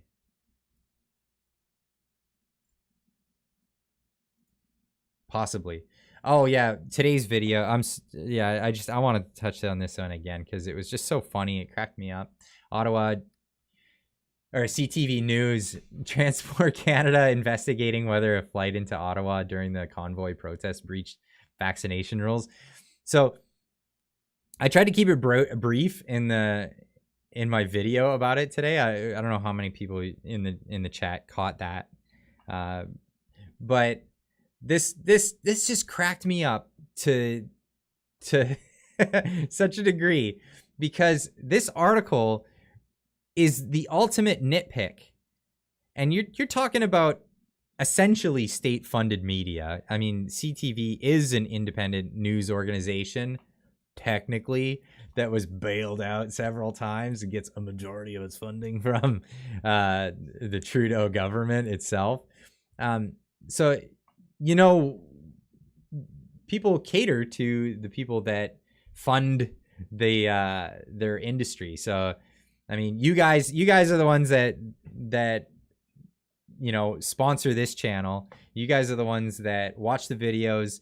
You guys are the ones that help out with super chats and all of that. So I'm catering to you guys, of course. I mean, that's a given, right?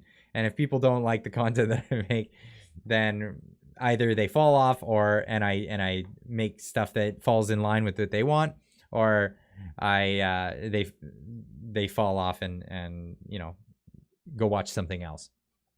But CTV News, they don't have much of an industry left. So because the government's paying for it, they just toe the government line because they don't want that gravy train to end. So here's the ultimate nitpick, is a story about a couple of people. Out of all of the people that went to the protest, there was, at one point, they needed some lawyers, and they said, hey, can you get your butts down here and on your way pick up some other people, right? So, hey, let's get this. We can't. If they get in a car, it'll take too long. Get them on a plane. Well, we can't go on a commercial plane. Okay, get them on a charter plane. So they get on a charter plane, and CTV found out about it because of a speech that one of the organizers had gave saying, hey, we needed lawyers, so we got them on a charter plane, and looked into it, and don't know, but have the assumption that maybe some of the passengers didn't have their vaccination status up to par for a charter plane, and decided to, like, it's no joke. This is news. Apparently, they brought out a story about how somebody may have been on an airplane and may have broken vaccination rules while going to protest against the vaccination rules.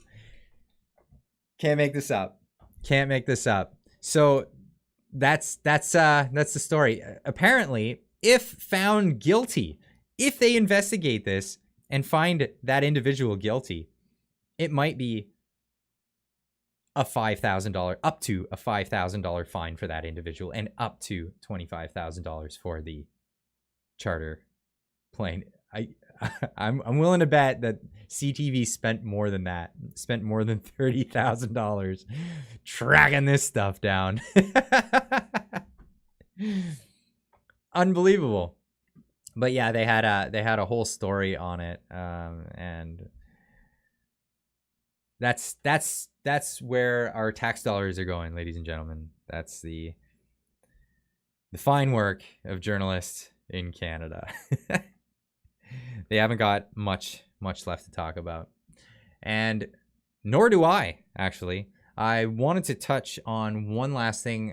Government of Canada will remove pre-entry test requirements for fully vaccinated travelers on April 1st. This is a new release as of today. So my wife is from Japan, and she's on a mailing list from the Japanese Embassy of Canada, and she gets emails every time there's new information for people that's pertinent to Japanese citizens living in Canada. She is a permanent resident in Canada, and she got this news and shared it with me when I got home and we had dinner today. So yes, this is they'll remove pre-entry test requirements for fully vaccinated travelers as of April 1st. Now, fully vaccinated travelers, I'm not sure what that how they define that anymore. Check if you qualify as fully vaccinated traveler. This is the world we live in, folks. So for the most part, if people have had some of the doses but didn't get all the doses, your status changes all the time. They keep moving the goalposts. So I'm not vaccinated at all. I've left society behind almost completely. So if you guys have been following long enough, you know that I had the first two. I got sick as a dog on the second shot. Now, I spent a lot of time hemming and hawing about it, and it was like very last minute. We were told that we were going to be able to travel. And yeah, so took it, and we weren't able to travel, but that was because Japan locked us out, and they weren't allowing for foreigners to enter Japan. But that now has changed, and I'm not sure if fully vaccinated is going to change. So currently, to be considered fully vaccinated, like I said, so-called vaccinated. Yeah, right? So, yeah, having people, for anyone who's not watching this live, people in the chat saying, I'm not vaccinated. I'm considered a second-class citizen, I guess. Yeah, and this is why. So again, getting back to the reason why I was on board with the trucker rally in the first place is most are vaccinated. Most people, the vaccination rates are so high in Canada, yet they're saying that the protests against it were anti-vax. If that were the case, how giant is the anti-vax movement? Well, it's not. It's not that giant. And it's about, so I'm fully in support of people who want to make the decisions for themselves. And if people have been infected and they want to, I think if people, I honestly believe that people should be getting antibody tests at the biggest, like at the most intrusive.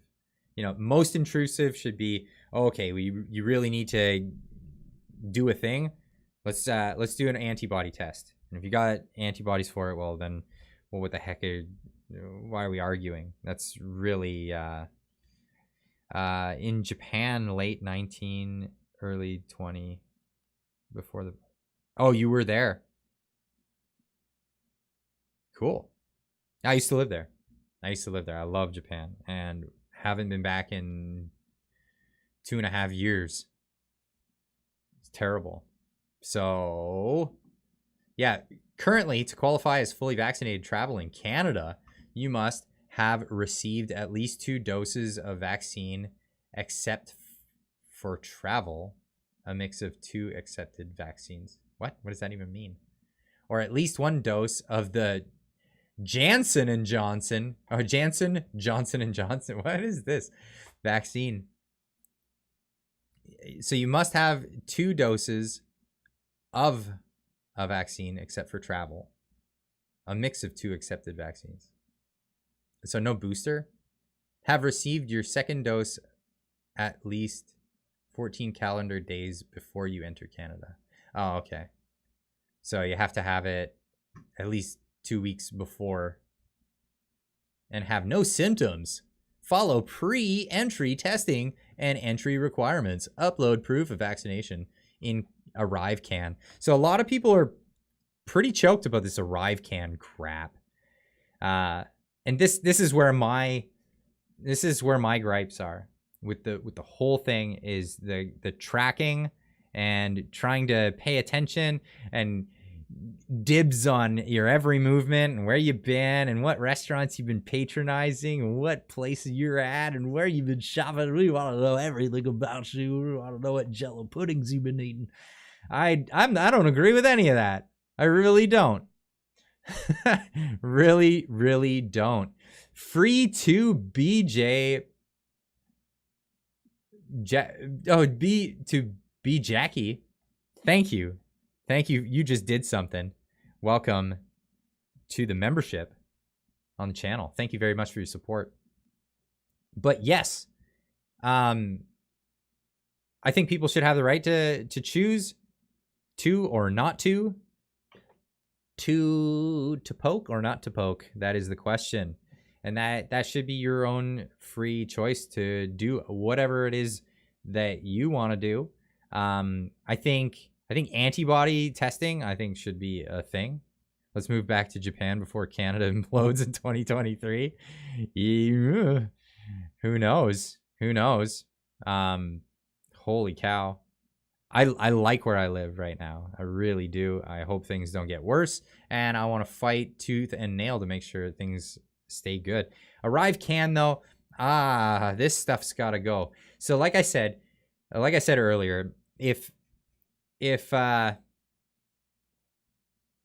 you're enjoying breathing without a rag in front of your face, if you're enjoying the fact that as of April 8th in British Columbia, you don't have to scan a QR code to go in a restaurant.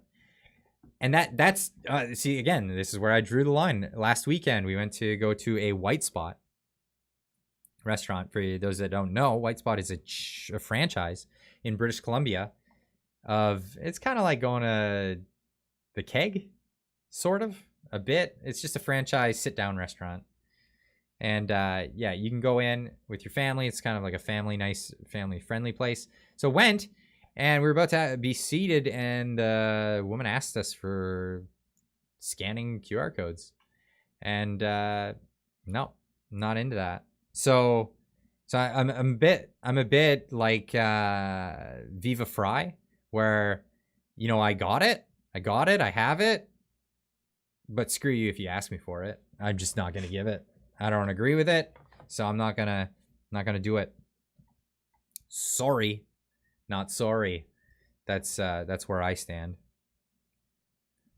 But yeah, ArriveCan is an app that people are not keen on, and this is an interesting thing because the federal government, as the provincial governments are rolling everything back, the federal governments are steadfast, just crossing their arms. It's all JT. It's all JT and the Liberals, and well, and the NDP as well.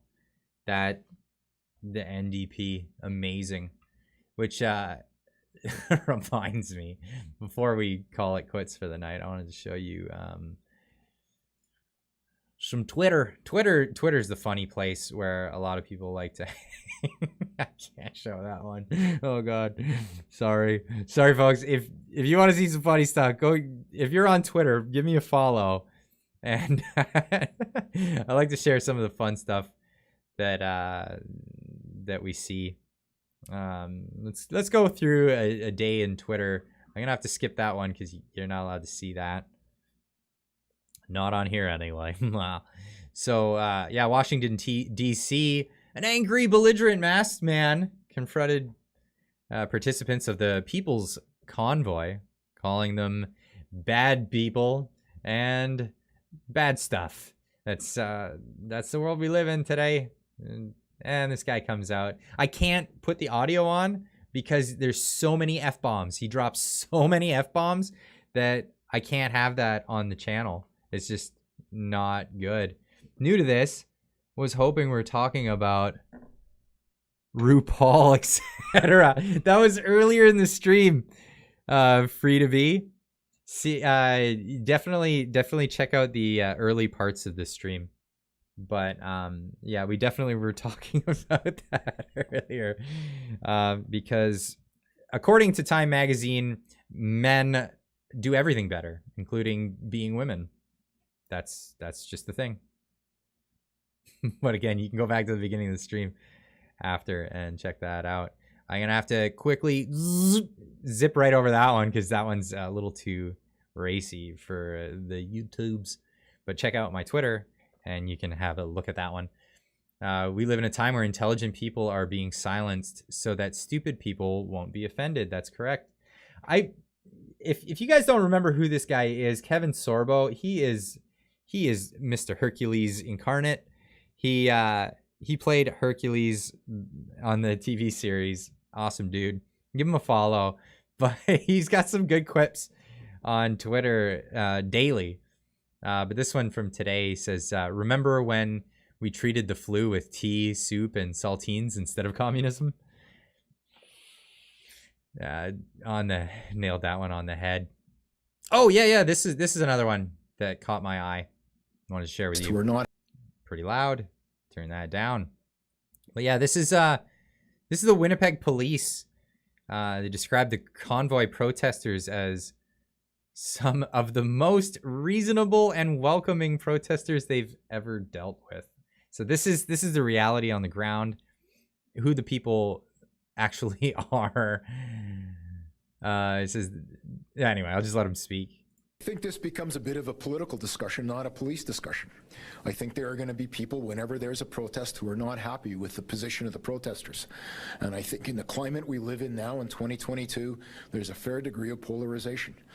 I can tell you that while people have made comments that they do not feel safe downtown, we have officers who are on scene 24/7. I've personally spoken to many of those officers who have said consistently the same message, that this is one of the most reasonable and most welcoming group of protesters they've ever encountered.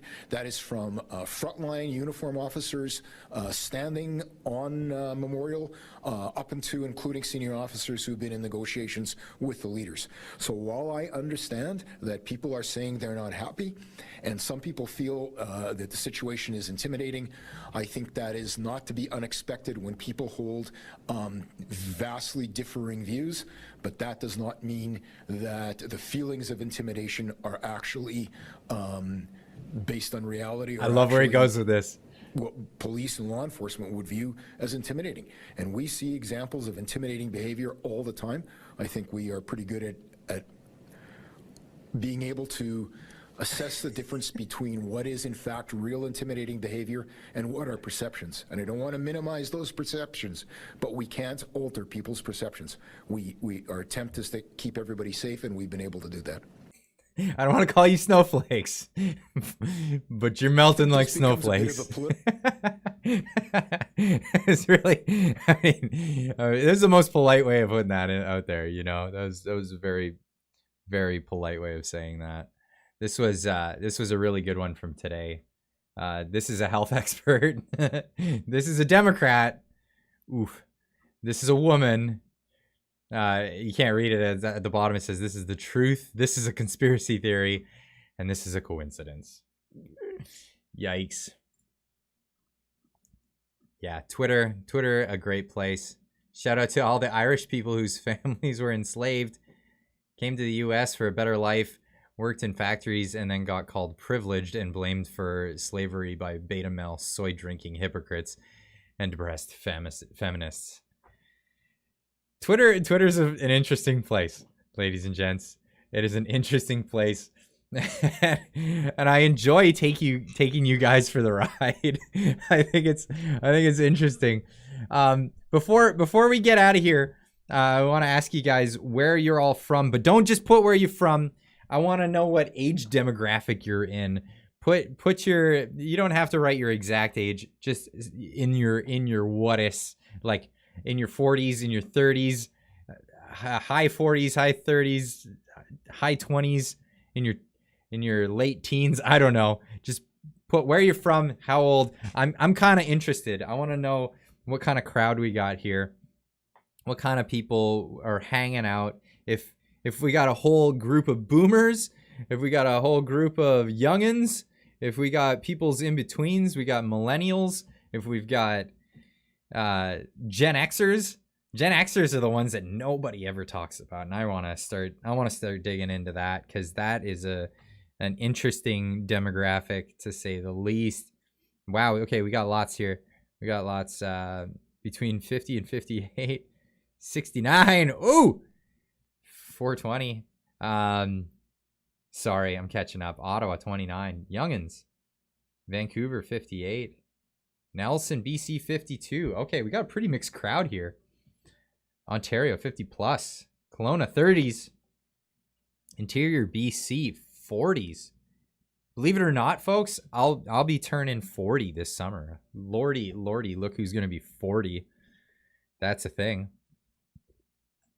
Age is just a number, they say. Age, no, it's not just a number.